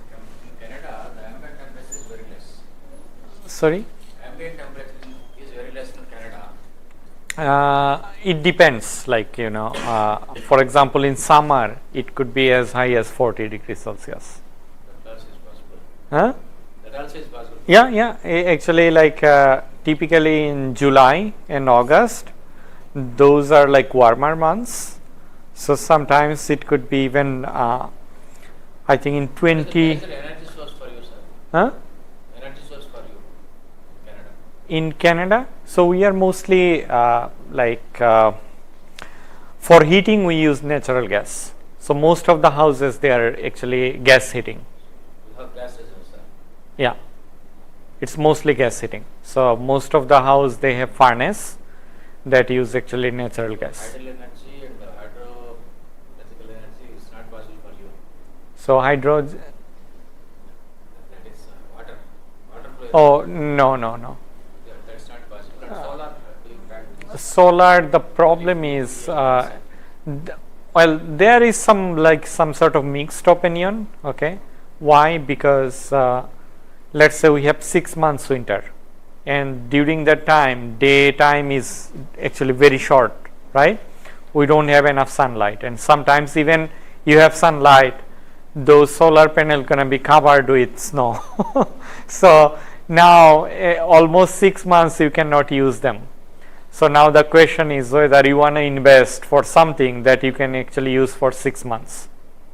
Maybe energy consumption will be more than other countries for you. In winter, yes, in winter, but during summer daytime is really long. Actually we have sunset sometimes at 10:30 p.m. in summer. So in summer, yes, it's gonna be less, but in winter we have like electricity. Electricity is kind of throughout the year, it's quite more or less same, but gas heating sometimes in winter we get like $400 or $500 just a heating bill. So which is crazy, yeah. Sir, what is the combination of petroleum fuel and biofuel in Canada?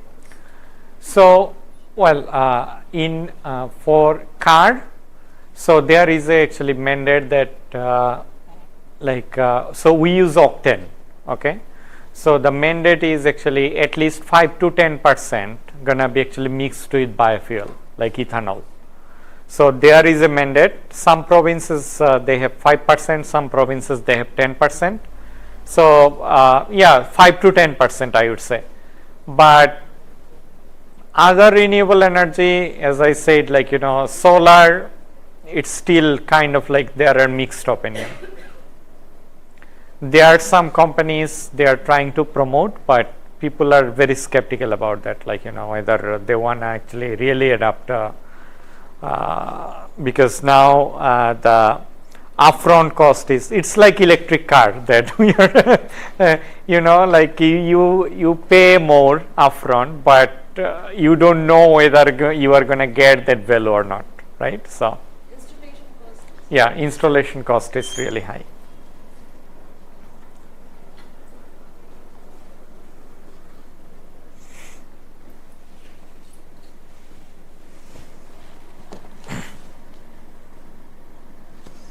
It's full already. So, but I think let's give few more minutes.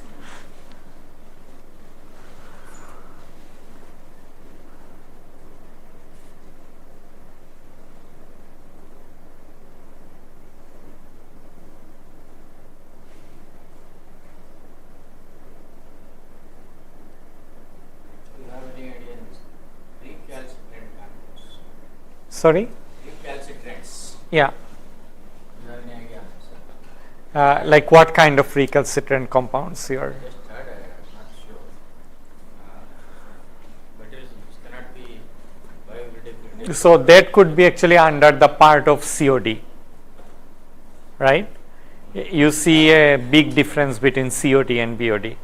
So that means the like BOD you I can think they are not related with the even like we kind of deal with some recalcitrant compounds. So for example, like sludge. So one of the that mainly because in the pharmaceutical products.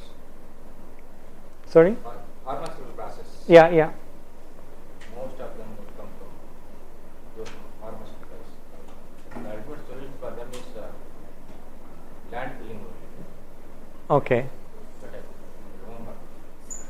Yeah, there could be a lot of like even for example, like in North America or in some European countries, actually before anaerobic digestion they use a process called thermal treatment or thermal hydrolysis. Like it's very popular in Europe and North America right now. And that thermal hydrolysis is actually done at about 180 or 150 degrees Celsius. So basically you cook the sludge, okay, before you actually send it to the digester. So you completely solubilize. So you have faster process.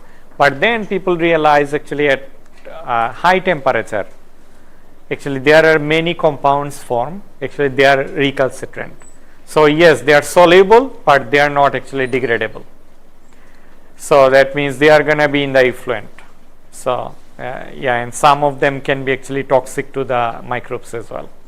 So yeah, like and if we talk about wastewater, you see the difference between BOD and COD.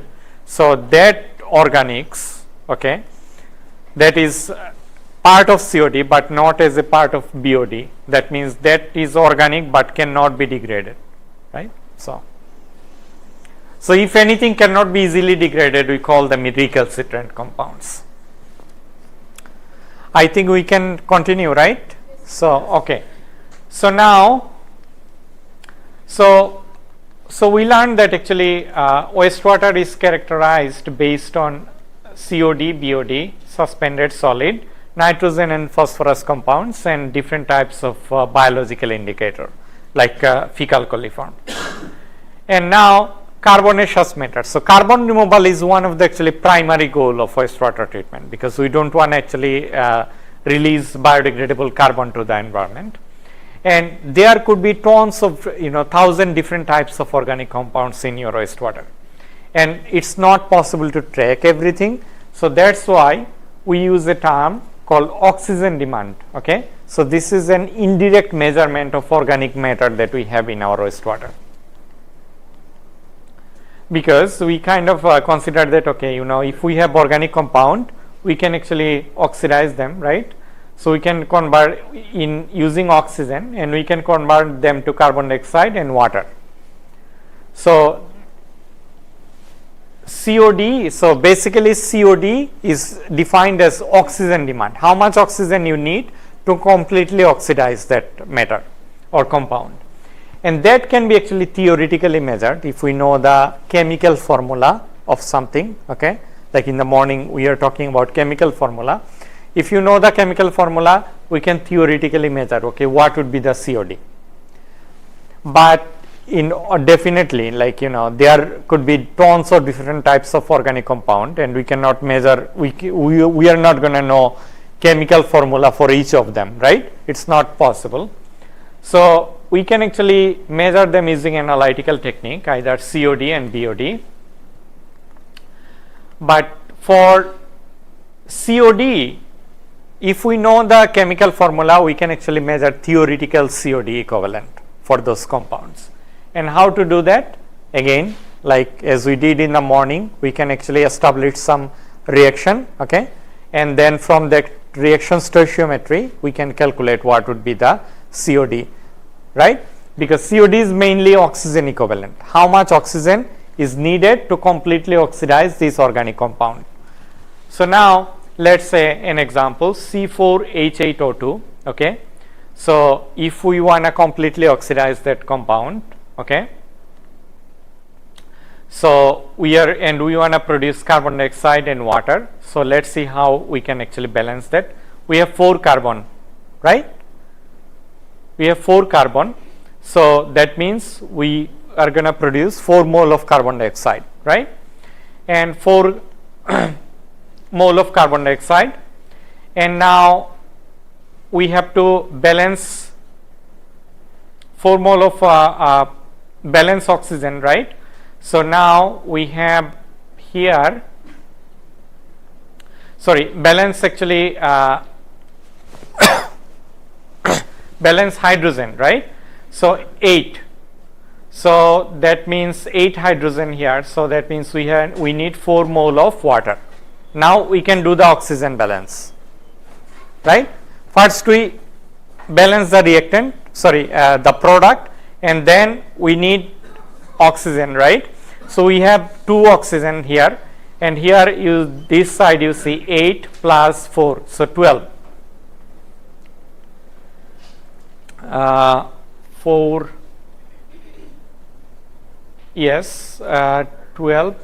Okay, yeah. So we have 2 already, so 5 mole of oxygen, right? So we have 10 plus. So what I'm actually maybe use the board. Yeah. So let's use the board. Sometimes actually when everything is written, it's C4H8O2, right? Oxygen, and we want to produce carbon dioxide, because when you have oxidation, you are going to produce carbon dioxide and water, right? So first we are going to balance carbon. So we have 4 carbon. So that means we have 4 CO2, right? Now we have hydrogen. We have 8 hydrogen, right? So we need 4 mole of water. Now I have 4 oxygen and 4, 8. 8, 12 oxygen, right? So now I have 2 oxygen already there. So that means I need 5 mole of oxygen. So to completely oxidize this organic compound, 1 mole of this compound, I need 5 mole of oxygen, right? So now if I know the molecular weight of this compound, what would be the molecular weight? So carbon 48 plus 8, 48 plus 8 plus 32, right? 48 plus 8 plus 32. So that means 88. 88 gram per mole. And here 32 multiplied by 5, 160 gram of oxygen. So 88 gram of this compound is equivalent, you know, you need to completely oxidize, you need 160 gram of oxygen. So that means COD equivalent is 160 gram of oxygen divided by 88 gram of that compound, right? So 1.81.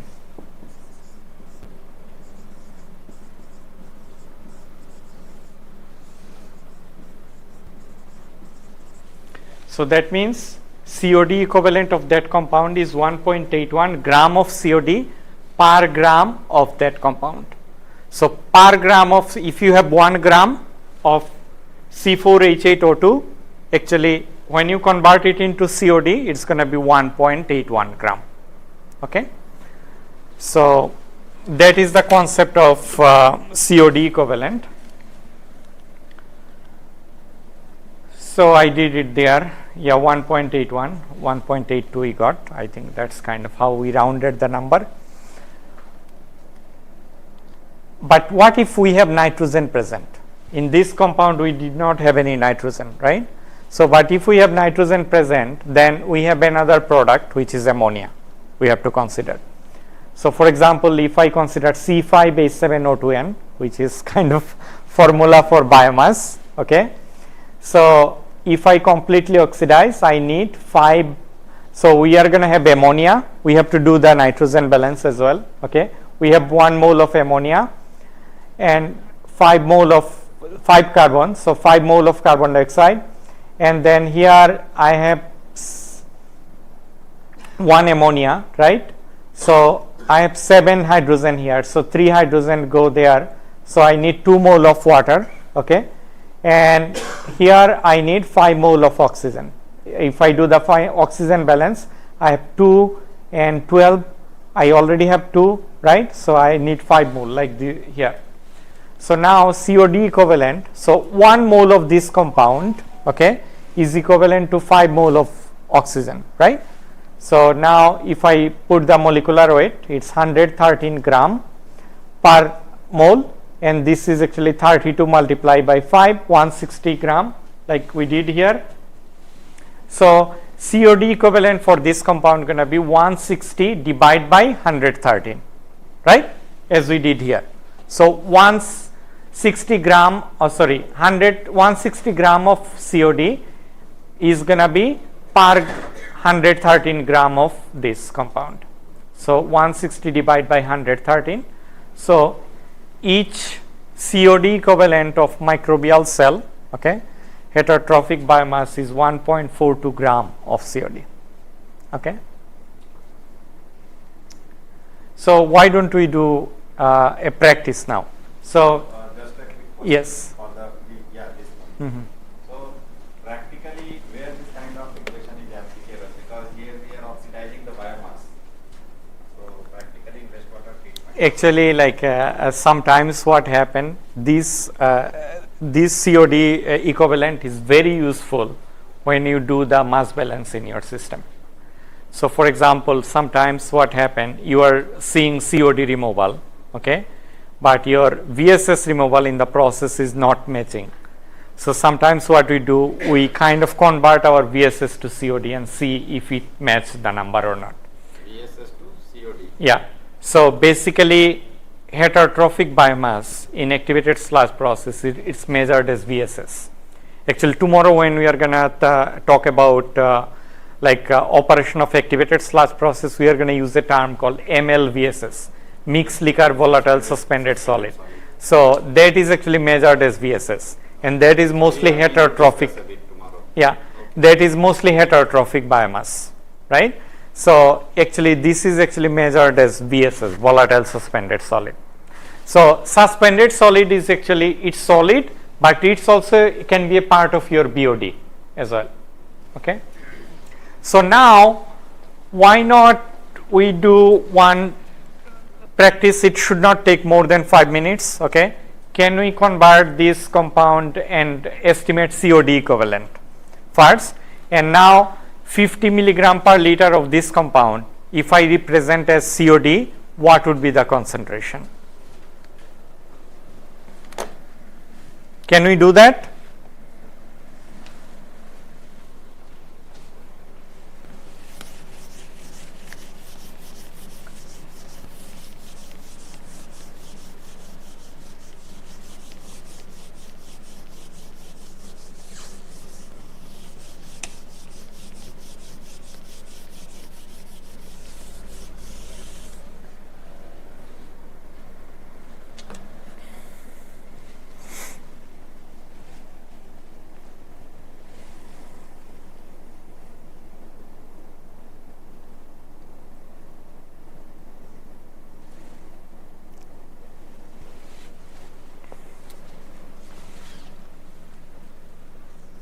So first what we would do,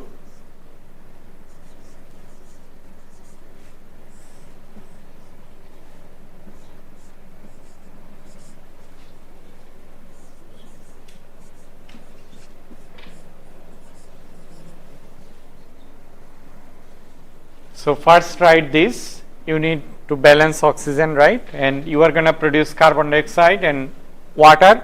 First we are going to do carbon balance, then hydrogen balance, and then finally do oxygen balance.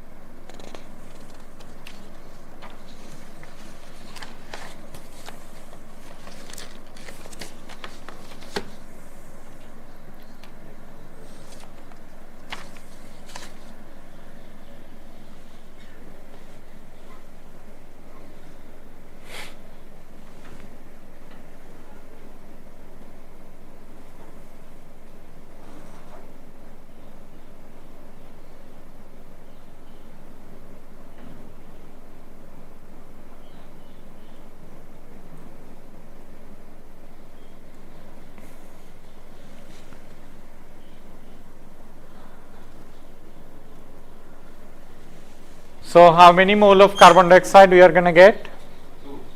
2. How about water? 2. Now I have 2 oxygen, 4. So 4 plus 2, 6. I already have 2, right? So 2. Yes. So now what is the molecular weight of this compound? I think it was given 60 gram per mole. Gram per mole, and 2/3 oxygen, so 64 gram of oxygen, right? So 64 divided by, so COD equivalent of this compound is 64 divided by 60 gram of COD, gram of C2H4O2. I think it's 1.07, right? 1.06. Yeah. 1.06 gram of COD per gram of C2H4O2, right? So now this is COD equivalent. Now the second part of the question, 50 milligram per liter. So 1 gram of this compound gonna give 1.06 gram of COD. So now 50 gram gonna give 50 multiplied by 1.06. Okay. So 50 milligram per liter of C2H4O2 is going to be 1.06 multiplied by 50 milligram per liter of COD. 53.32, yes.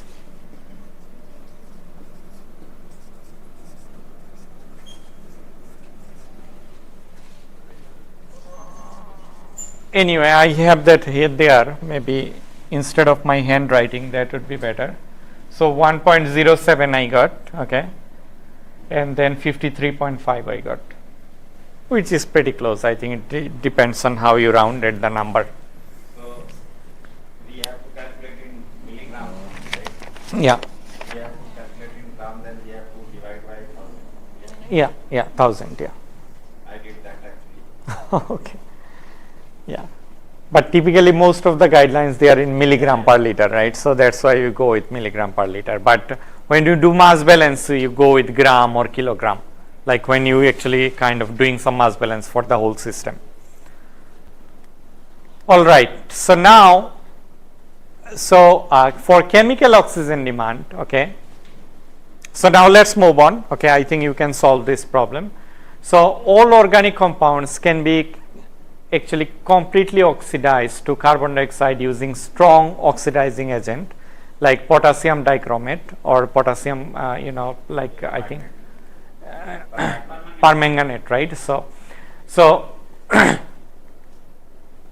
typically, so using chemical agents, so when we use like some strong oxidizing agent, we can actually like convert everything, right? So we can convert everything. So that is going to actually give us COD, chemical oxygen demand. And typically like for chemical oxygen demand, there are two types of chemical oxygen demand that is actually measured for wastewater. One is total, one is soluble. So total actually represent like everything, like anything dissolved, anything in suspended or anything particulate. Sometimes there is another term is used called particulate. Okay, so suspended and particulate sometimes the same thing. Okay, so sometimes we want to see, okay, what portion of organic in solid and what portion in dissolved form. Okay, so that's why both are actually done. And you can either actually prepare those reagent using chemical, or you can buy commercial actually reagent. Like for example, like North America, most of the industries they use this kit called hack kit, okay, which is actually very popular for those analysis. And fractionation of COD, okay, so based on the size of the organic matter, okay. So some organic could be in particulate form, some organic could be in like dissolved form. So there are two types of COD measurement is done for wastewater treatment.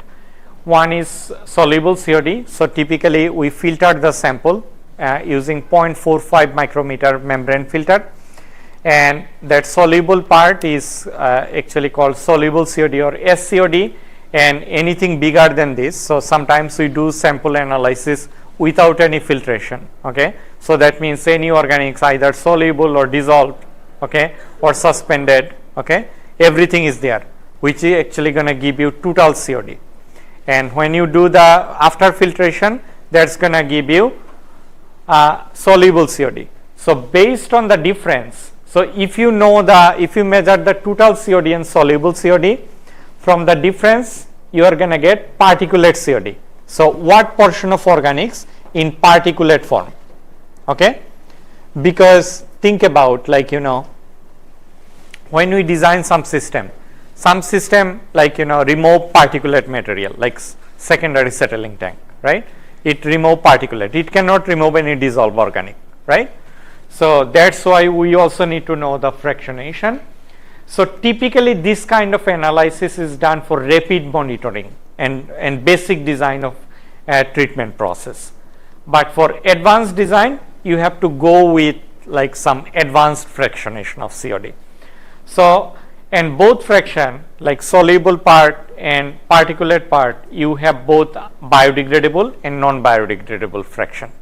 Okay, so you have two things, soluble, particulate, and for both of them you have biodegradable and non-biodegradable.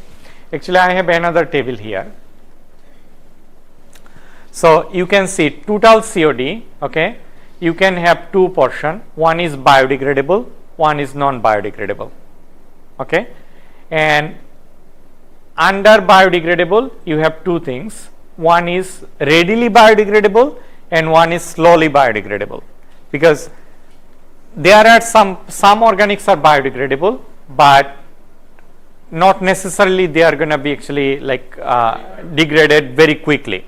Some of them, if they are insoluble, okay, typically some organic compounds, they are easy to degrade, okay, but some organic compounds, okay, for example some particulate organics, okay, could be biodegradable, but they need to be hydrolyzed first, okay, then microbes can use their soluble product, right? So they are considered as actually slowly biodegradable COD.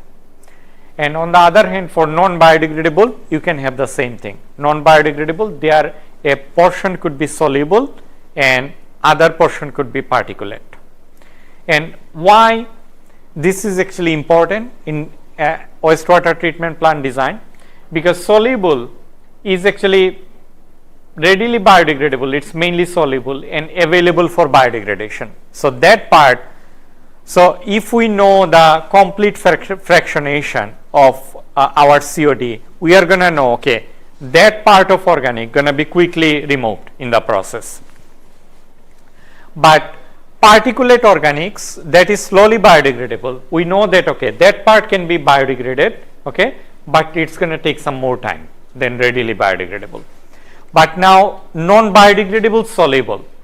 Non-biodegradable soluble means something is soluble, it's in dissolved form, but it cannot be degraded by microbes. okay. And in wastewater, think about wastewater treatment process. It can remove, if something is non-biodegradable, it can be still removed as sludge, right? But if something is dissolved and non-biodegradable, it cannot be actually removed in any process. It is going to be in the final effluent. Always going to be it's present in the effluent, okay. And some non-biodegradable particulate COD, okay. So that is particulate material, okay. That is kind of inorganic. Sorry, that is organic, but that cannot be degraded by microbes. But still, it's going to be in the sludge, right? So when actually solid is settled out from the system, still it's going to be there, okay. But even if you send them to anaerobic digestion process, it's not going to be degraded. It's going to be in the residual that is actually coming from anaerobic digestion process.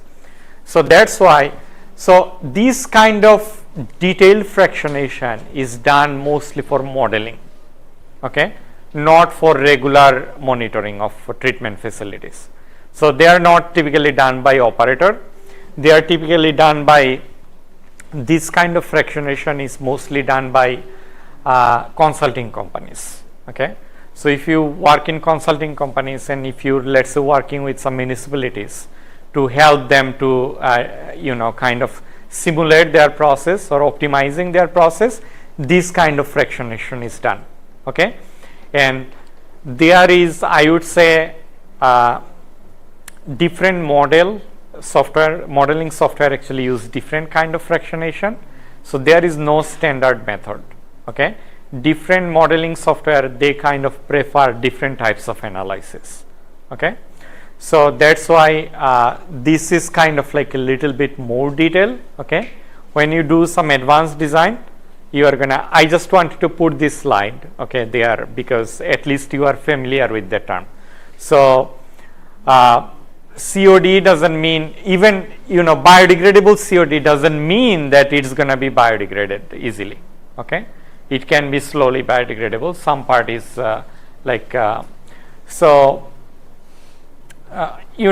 when we do simple calculation, we kind of like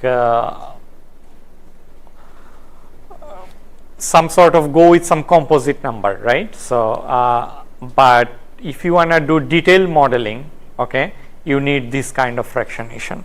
But more or less, like we are going to focus on this for this course material, okay.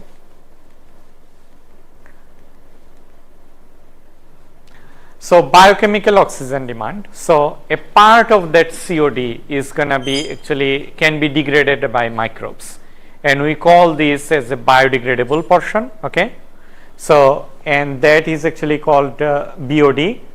So it represents the biologically degradable organic fraction of COD. So BOD, so that's why BOD values should be always less than COD, right? Because BOD is a part of COD and measured as the amount of oxygen that is used by microbes to oxidize organic compound. So BOD is defined as the oxygen demand that is actually required for like microbial oxidation. How much oxygen that is going to be utilized by microbes to degrade organic compound. That is kind of indirect measurement. So you don't measure the organic compound, instead you measure, okay, how much oxygen is utilized by the microbes to degrade the organics, right? Because instead of measuring the organics, we are measuring the dissolved oxygen. Okay, how much dissolved oxygen is actually utilized by microbes. That can give us an indirect indication of how much organic compound is there that can be biodegraded, okay. And most of the time, like what happened, like we use some sort of aerobic bioassay, okay. So we have some bioassay where we put our wastewater sample, we put some microbes, okay, and we put some, provide them with enough dissolved oxygen, okay, and then after 5 days of incubation period, we kind of go back and check the DO. So we know the initial DO, and after 5 days we measure the DO again. So from the difference in dissolved oxygen concentration, you can measure the BOD, because we kind of So let's say you start with 8 milligram per liter dissolved oxygen. After 5 days, you should see lower dissolved oxygen. Okay, so that means some dissolved oxygen was utilized by microbes to degrade organic compound, and that is kind of representing the BOD in your wastewater. Okay, and the standard protocol is 5-day BOD. Okay, because most of the regulatory guidelines, they also actually use BOD 5 days BOD. So, and typical BOD 5 to COD ratio in municipal wastewater is 0.66. Okay, and typically effluent discharge standard is 5 to 30 milligram BOD 5. I think I was putting 15. Okay, but yeah, 5 could be like some countries 5 could be a regulation, but I don't know. California. Yeah. But I know most of the time it's 15 or in Canada, in most of the provinces we have 25. It's very hard to maintain 5. Yeah, but I know that at least in our city, the wastewater treatment plant, I think they are mostly around 10 they are maintaining, but provincial guideline is 25.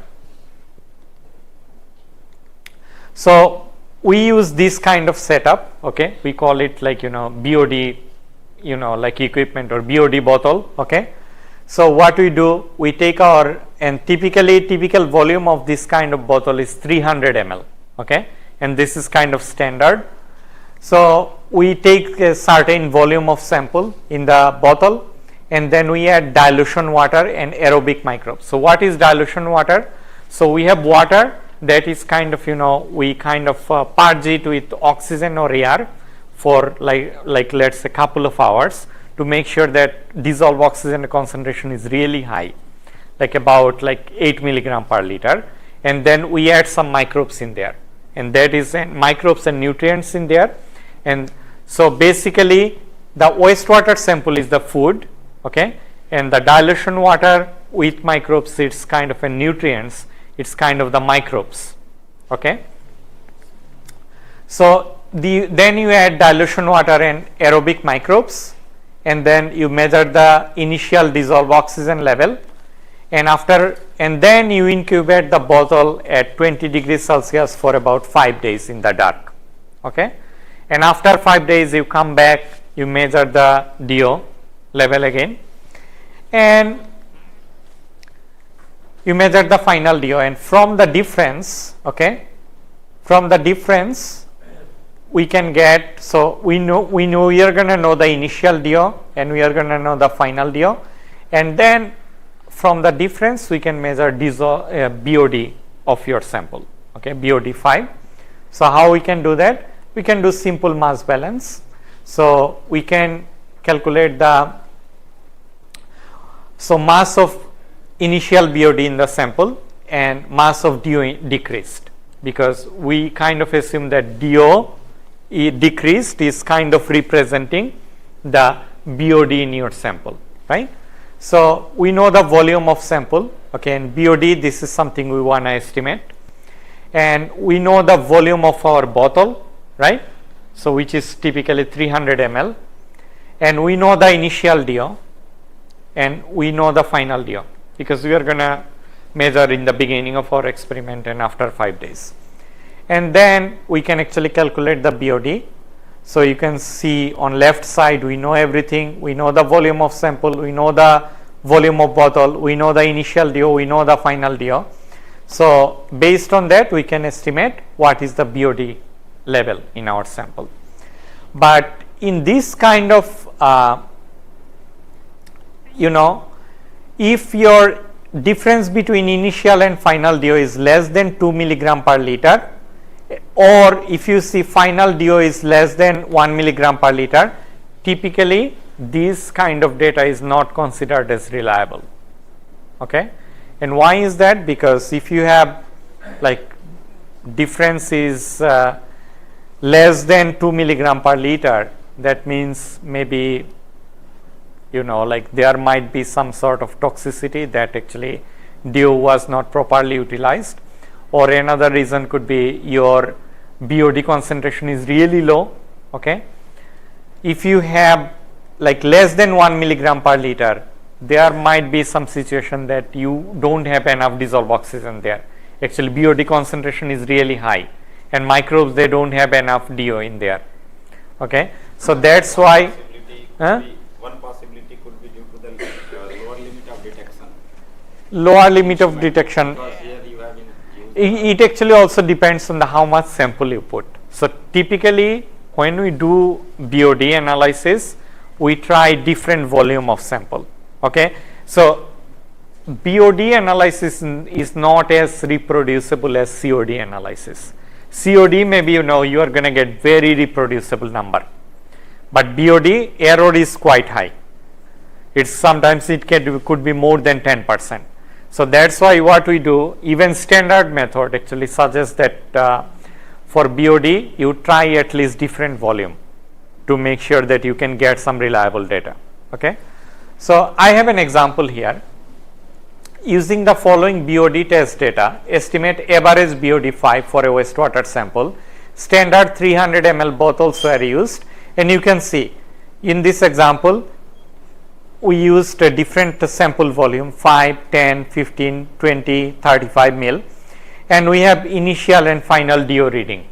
Okay, so now if you see the difference between initial and final DO, some of them is close to 2 milligram per liter. Okay, and some of them, like it was like really final DO was less than 1 milligram per liter, right? We started with 7.75, final is less than 1 milligram per liter, right? So that means number 1, number 3 and number 5 may not be reliable. Okay, so if I use the data, I am going to only use number 2 and number 4. Okay, so now we can calculate BOD using this equation. Okay, so number 2 is giving me 111 and number 4 is giving me 87 milligram per liter. Okay, so if I have to use the data, I will just take the average one. Okay, so our BOD gonna be 100 milligram per liter. Okay, so now the question is whether 5 days is enough for microbes to degrade all the biodegradable organics. What do you think?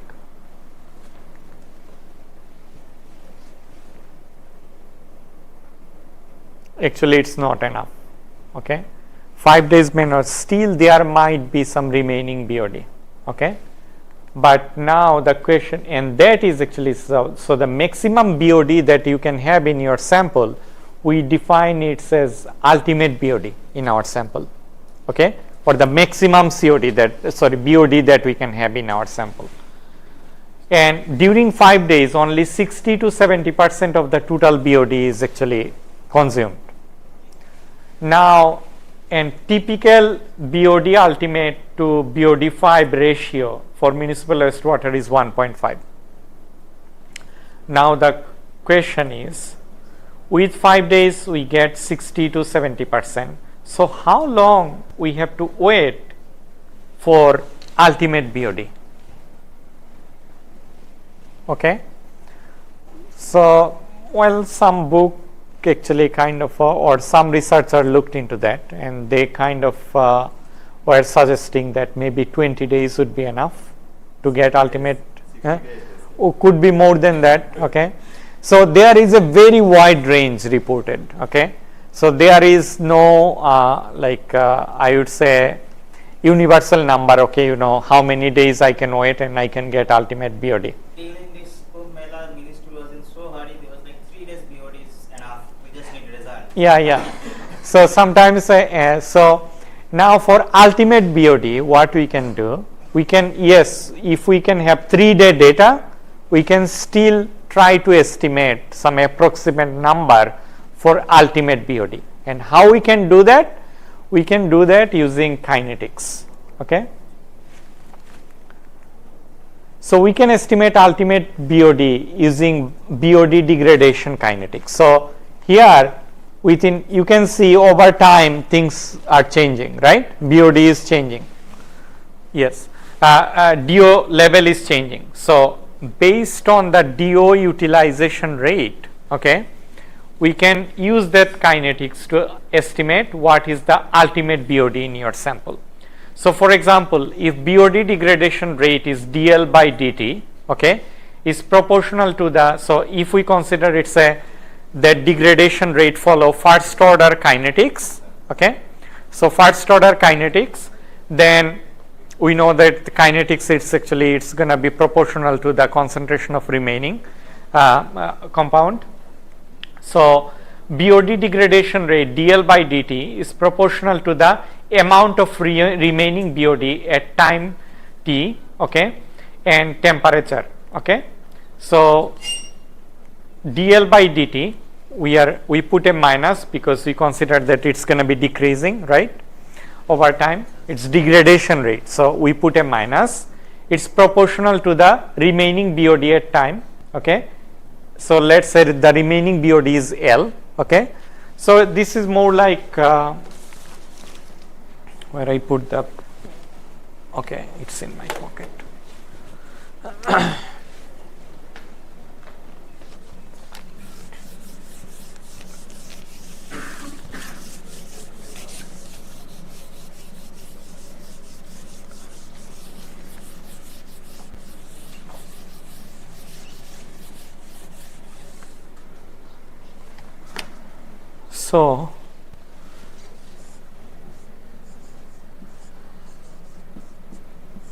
So it's going to be proportional to the remaining BOD, right? So now we can have a proportional constant there. So we consider this is K.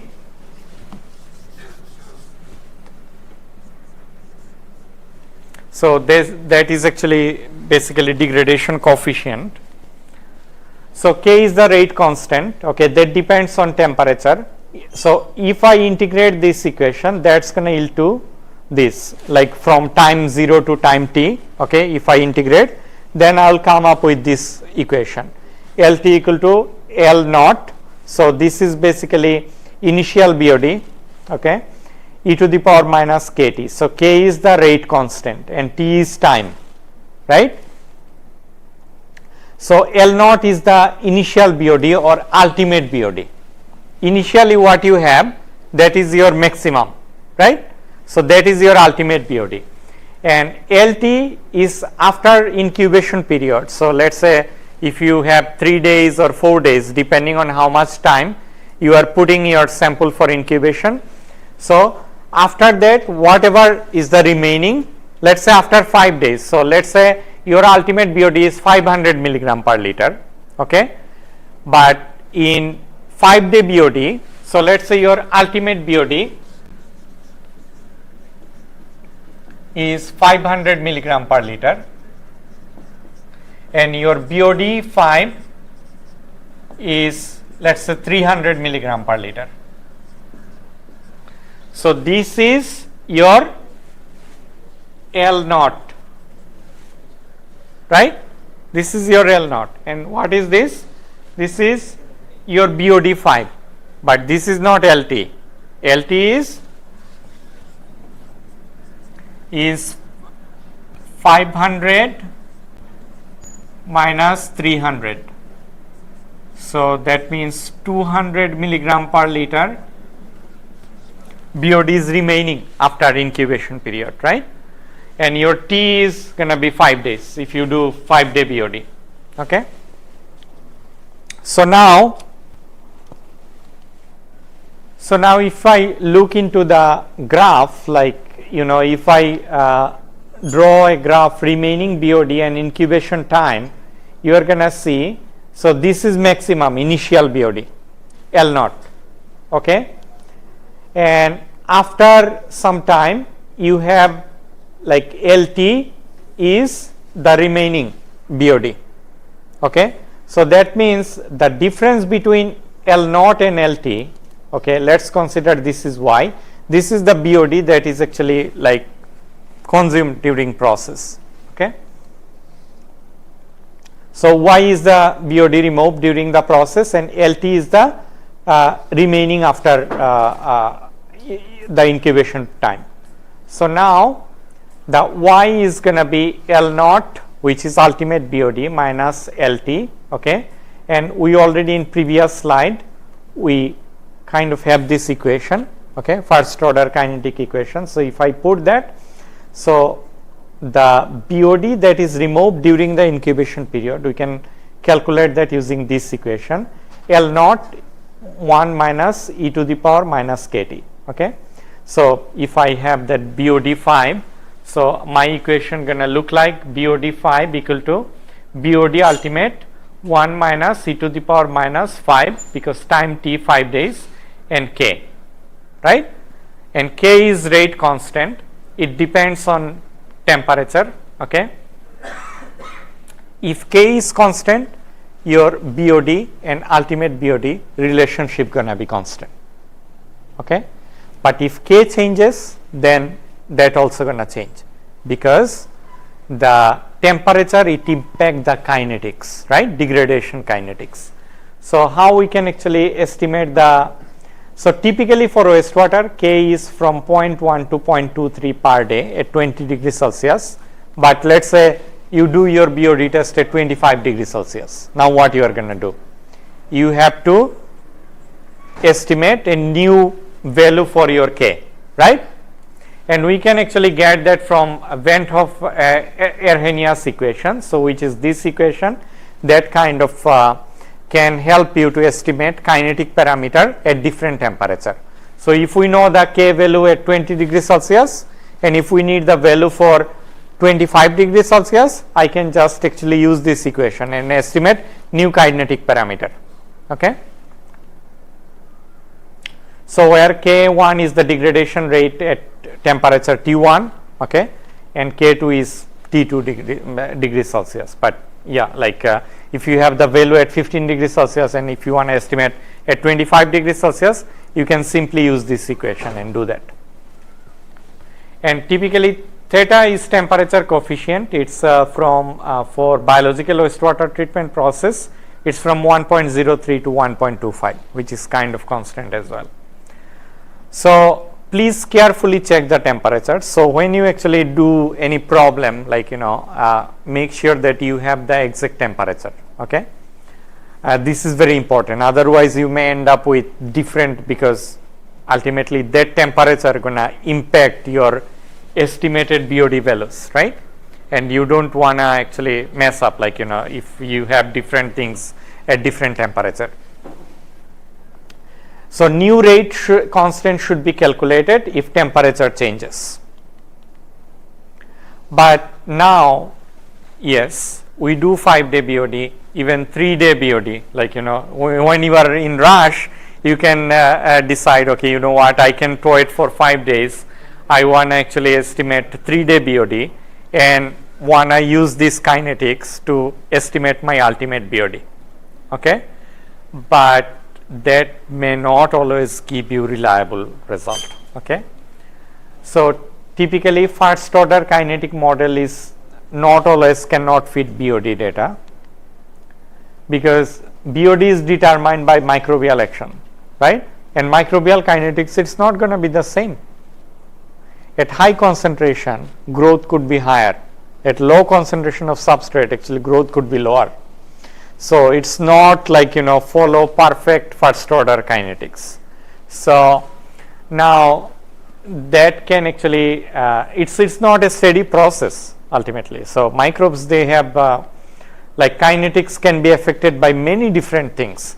So that means another important thing is actually nitrogenous BOD. So here we are talking about only the BOD that is coming from carbon, but in CBOD. But in wastewater, you may have some nitrogenous BOD. So for example, if you have protein, ammonia, they can also contribute to some BOD. So they can also actually use so for example, nitrifying microbes, they can also use DO, right? So for nitrification process, you also need oxygen. So how do you know that actually some nitrifying microbes are not there? right? So that can also can actually, there could be some oxygen demand for nitrogenous compound like ammonia, protein. So but typically, because nitrification process, I was talking like, nitrification is the slowest step in wastewater treatment plant. So sometimes you may not see 5 days BOD, you may not see actually NBOD or nitrogenous BOD. So 5 days BOD, it's mostly carbonaceous BOD. But if you do the incubation for more than 7 or 10 days, you might see, like some nitrogenous BOD. And at that time, actually, carb gonna look like this. So you have a BOD measurement like this, and then you are gonna see a bump if you actually kind of put increase the incubation period for a really longer time. But again, here we are gonna mainly talk about carbonaceous BOD. So now let's see the equation that we have, how we can actually use them for BOD analysis. So if BOD at 15 degrees Celsius, it's 425 milligram per liter, calculate ultimate BOD, assume that the K value at 20 degrees Celsius is 0.23 per day, theta is fixed 1.05. So now we have data for BOD3, okay. Just Dr. Mal was telling that actually some, like people, they are actually really rush on time and they measured BOD3. Actually, this is quite common. This is not So BOD3, we have 15 degrees Celsius data, okay, at 425. So now I want to estimate ultimate BOD, okay, and we have the K value at 20 degrees Celsius. So what I have to do, first I have to estimate a K value at 15 degrees Celsius, right? And then I'm going to use that equation to estimate ultimate BOD, because if I use this K value, that's not going to give me an accurate number, okay. So now K1, which is 0.23, so now using Van Hofer-Henias equation, I can estimate K2, because I know I have 15 and 20 degrees Celsius. So K2 is 0.18, okay. It's going to be little bit lower because temperature is lower, so rate constant going to be lower as well, right, at low temperature. So now I have K2. So now, and I have that equation that we have developed here, X is the day, right. So now I have BOD3 data. So I have X is 3 days. So BOD3 data is 425 milligram per liter. So I can basically simply plug those number that I have. So BOD ultimate for this sample gonna be 1018 milligram per liter, okay. Now second example, 2 sample of wastewater are being compared, okay. One is from domestic source and other is from industrial source. The values for K for domestic and industrial wastewater are 0.15 per day and 0.35 per day. If BOD5 for both sample is the same, estimate the ultimate BOD for each sample, okay. So now we use this equation for domestic waste. We have the K value, we have the BOD5, okay, and we want to estimate ultimate BOD, right. So for domestic wastewater, we have BOD 500 milligram per liter. Sorry, it should be 100, okay, not 120. I can correct that. So we are getting BOD ultimate 189 milligram per liter, okay. For industrial wastewater, although the BOD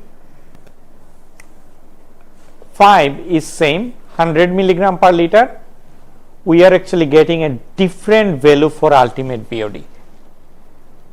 Okay, so that means like sometimes BOD 5 could be same for different sample, but not necessarily your ultimate BOD gonna be same. Okay, so here like 2 samples they had same BOD 5. It's kind of like some sort of randomly somehow it's kind of like the same, but not necessarily it mean that actually ultimate BOD gonna be the same, because it's gonna be depending on ultimately the degradation kinetics. So now let's do a simple practice problem, okay, on that. I love practice problems. So so in a laboratory BOD test, 8 ml of wastewater with no okay, but maybe first let me write the equation, okay, otherwise you cannot solve that, right?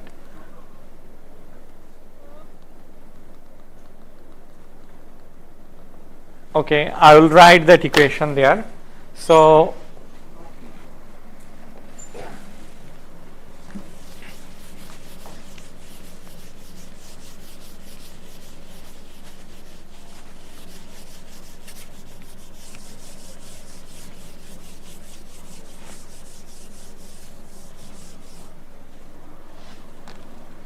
okay, so equation is BOD X BOD ultimate 1 minus KT. Here I can put X, right? Here X is the incubation time.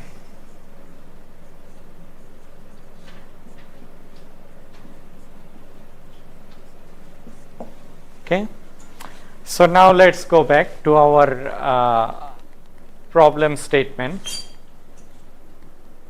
Okay, in a lab, oh, actually that's a different one. That is actually the first example that we did. So basically this is V of sample, BOD, V of bottle,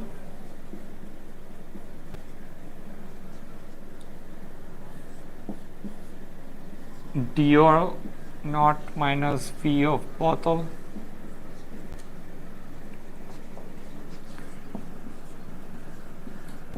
right? You also need this equation for the first problem. So in laboratory BOD test, 8 ml wastewater sample with no dissolved oxygen, okay, is mixed with 292 ml of dilution water containing 8.9 milligram of DO. So what we are saying, we are doing a BOD test. We have 8 ml sample, wastewater sample, and there is no DO there, okay, and we are adding 292 ml of dilution water where you already have microbes, and the DO is 8.9 milligram per liter. So after 5 days, the final DO in the bottle is 3.4 milligram per liter. Okay, so what would be the BOD 5 of the wastewater? So we have to do a simple mass balance, right? The equation that we learned. So can we do that? Yes. Why do we use volume of sample different than volume of water? Because if we take both same, then calculation of BOD would rather be very much simple, like by simply by difference between DO initial and DO final. Yeah, you can, but for this problem, okay, let's solve this problem and then I will answer your question, okay.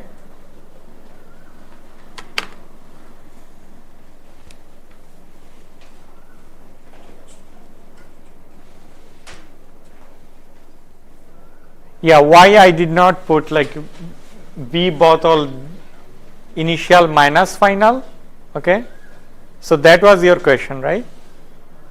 If V bottle is same, then the sample we are taking, if the sample is same as V bottle. Oh, so okay, you cannot just put your sample, because you have to put your sample. Sample is your substrate or food for microbes. You also need to provide microbes in there, right? So if you provide, let's say, put 300 ml of wastewater, nothing gonna happen after 5 days, right? Because you don't have any microbes there, you don't have any DO there, okay? But can we do that? You have the equation here, I wrote it on the board.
One 197.5.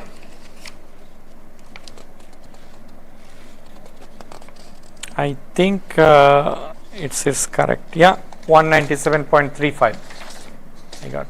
Okay, good. Everyone got the same?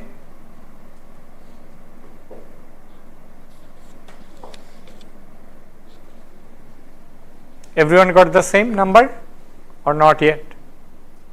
Okay. So what did you get?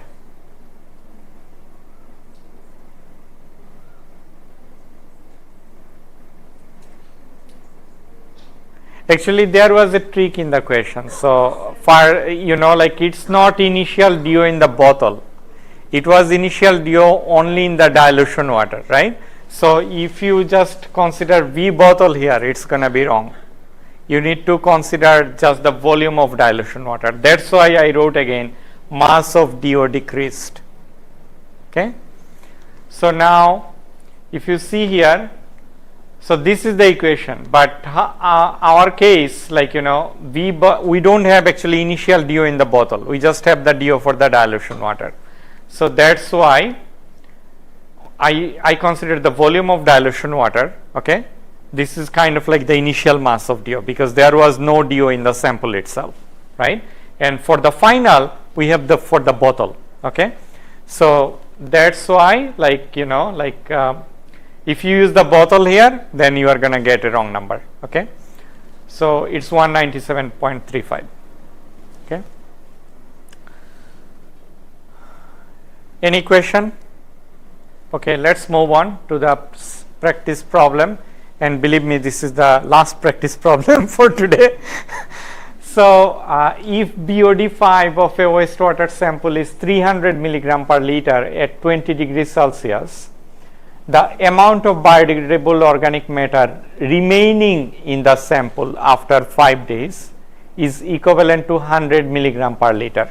Okay, calculate BOD7 for the sample at 25 degrees Celsius. You need this equation. So what would be the ultimate BOD for this sample?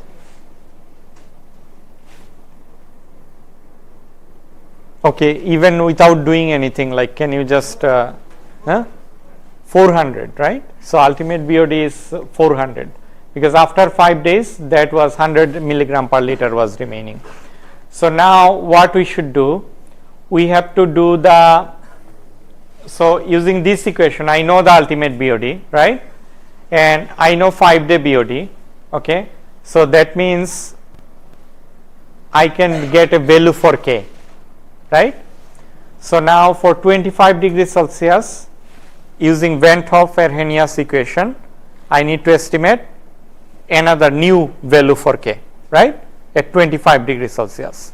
And then now I know the ultimate BOD. Now I want to estimate BOD 7 at 25 degrees Celsius. So I have a new K here, and I can actually, and BOD ultimate I already know, so I can estimate BOD 7. Okay. So I know that all of you are kind of exhausted, so I'm going to show you the solution. So BOD 5 300 milligram per liter, and remaining BOD after 5 days is 100 milligram per liter. So that means ultimate BOD is 400 milligram per liter. So from that and this equation, I can estimate the value for K. So value for K is 0.25 per day. Okay, and this is at 20 degrees Celsius. Now I want to estimate BOD 7 at 25 degrees Celsius, right? So that means I need to estimate a new value for K, which is 0.31. So using Van 't Hoff-Arrhenius equation, 0.31. Obviously at 25 degrees Celsius it's going to be faster, right, the degradation. So now I can plug those number. BOD ultimate I already know, 400 milligram per liter. K2 I know, 0.31, and now I want to estimate BOD 7 days. So it's going to be 354.3 milligram per liter. Okay. So now the very last topic for today is suspended solid or particulate matter. So we talked about organics, but we know that a portion of organics, okay, gonna be in suspended form. Even there are gonna be some inorganic in suspended form or particulate form. That is gonna be some, if it's organic, and maybe it can be actually degraded in the process by microbes. But if it's inorganics, okay, but suspended solid, that is actually going to contribute to our sludge production in the process. Okay. So suspended solid refer to the suspended or dissolved. Okay. Sorry, solid refer to the suspended or dissolved. Okay. So total solid, you have suspended, you have dissolved, and domestic wastewater typically designed for suspended solid removal, not for dissolved solid removal. Okay. So that's why, if you remember the regulatory limit that I put on the board for BOD 5, 25, 15 to 30 milligram per liter, suspended solid 15 to 30 milligram per liter. So wastewater treatment process, they are designed for suspended solid removal, and typical discharge regulation is 25 milligram per liter SS. Okay. And SS is typically removed by sedimentation or biological process. If there is biodegradable, it can be in biological process, but if it's not biodegradable, the only option is during sedimentation process. They can actually can leave the system as sludge. So total solid, we have two things. We have total suspended solid and total dissolved solid. Okay, but these suspended solid include both. It include organic and inorganic. Okay. So we can actually further divide the total suspended solid into two fractions. One is volatile suspended solid and one is fixed suspended solid. We can do the same for dissolved solid. We can have volatile dissolved solid, we can have fixed dissolved solid. Okay. So when we say fixed, that means nothing can be done, right? This is fixed. So fixed means inorganic. Okay. So it cannot be actually degraded in the process. Okay. It can only be in the sludge. So, and volatile solid means actually it's volatile at a high temperature. You can actually get rid of that. Okay. Or some of them can be organic and can be degraded by the microbes. If you have, so that VSS is basically your slowly biodegradable COD. You remember that the fractionation that I was telling, it could be your slowly biodegradable COD. So ultimately that actually, and even that volatile suspended solid, some part actually, some modeling software, they consider that actually some portion going to be biodegradable and some portion going to be still non-biodegradable. Yes, this VSS is organic, but that not necessarily biodegradable, right? So COD it's organic, but that not necessarily it's kind of 100% biodegradable, right? The same thing for VSS. VSS indicate organic solid, but some portion could be biodegradable, some portion could be non-biodegradable. And that VSS represent particulate COD in your wastewater. Okay? So that thing represent particulate COD in your wastewater. So if you measure particulate COD, okay, so that is kind of an indication also how much VSS you have in your system. So we considered that actually if we completely oxidize the VSS, okay, we get actually what we get is particulate COD. Okay. So and TSS minus VSS is or VSS plus FSS, it's actually your TSS, total suspended solid. Okay. And fixed suspended solid, it's always inorganic, cannot be degraded, can be removed as sludge, and typical VSS to TSS ratio in wastewater domestic sewage is 0.75. So almost 75% is actually volatile or organic, and only 25% is inorganic solid in our wastewater. Okay? Yes. And in such case, temperature should be 500 or 550? What is your Yeah, so actually I'm getting that into my next slide. Okay, so how we can measure that TSS different fractionation. So first we take wastewater sample, we filter them, okay, either 1.2 or 1.5. okay, both are mostly, I think most widely used is 1.2, even we use 1.2 in our lab.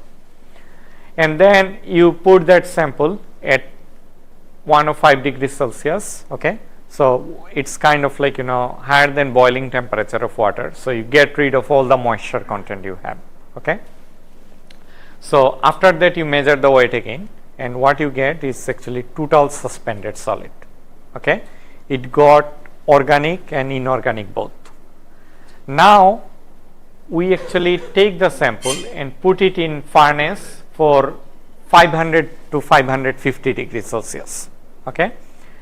And at 500 to 550 degrees Celsius, you should be able to combust any organics you have in there. So I guess it's better to put on 550, safe side. 550, yeah, typically 550, but like some labs they also use 500. Okay, so 550 degrees Celsius, you get rid of any kind of volatile matter. Okay, and what left is basically inorganic. Can we say that we can get rid of any kind of organic matter? Yeah. So what left is we call it ash. Ash means inorganic, right? So from the difference, okay, you had this one, you had TSS, and during this process, in the next step, you get rid of all the VSS. So what left is actually basically FSS, right? So based on the difference, you can estimate your volatile solid content in your or volatile suspended solid in your wastewater sample. Is there any time duration at 500 or 550? About 15 minutes. 5 to 15 minutes is enough. Actually, it, depending on sample, when you do actually solid waste, we kind of leave it for a really long time. But for wastewater sludge, it's kind of very quick. Yeah. Yeah, this kind of thermogravimetric method is also used for solid waste. But for solid waste, because it's like very heterogeneous, right? And your heat distribution is not good. So that's why sometimes you have to keep it for really long time. You have to take the sample out, and over time you have to see whether there is further, weight loss or not. Okay. So for solid waste, sometimes it's tricky, but wastewater, if you keep 5 to 15 minutes for at 500 degrees Celsius you should get rid of everything, because sludge is quite homogeneous, right? Yeah. All right, so this is the end of today's session, at least from my end. I'm not sure whether Dr. Mal is, oh, he is not going to. Okay, so Student must be exhausted. Okay. So thank you so much, and see you tomorrow morning.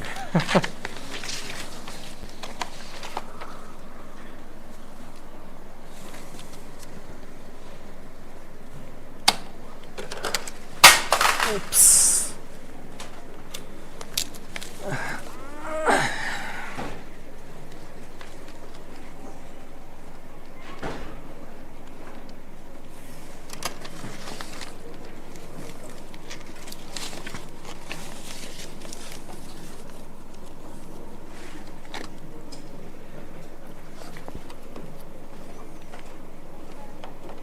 Okay, so we are ending here today.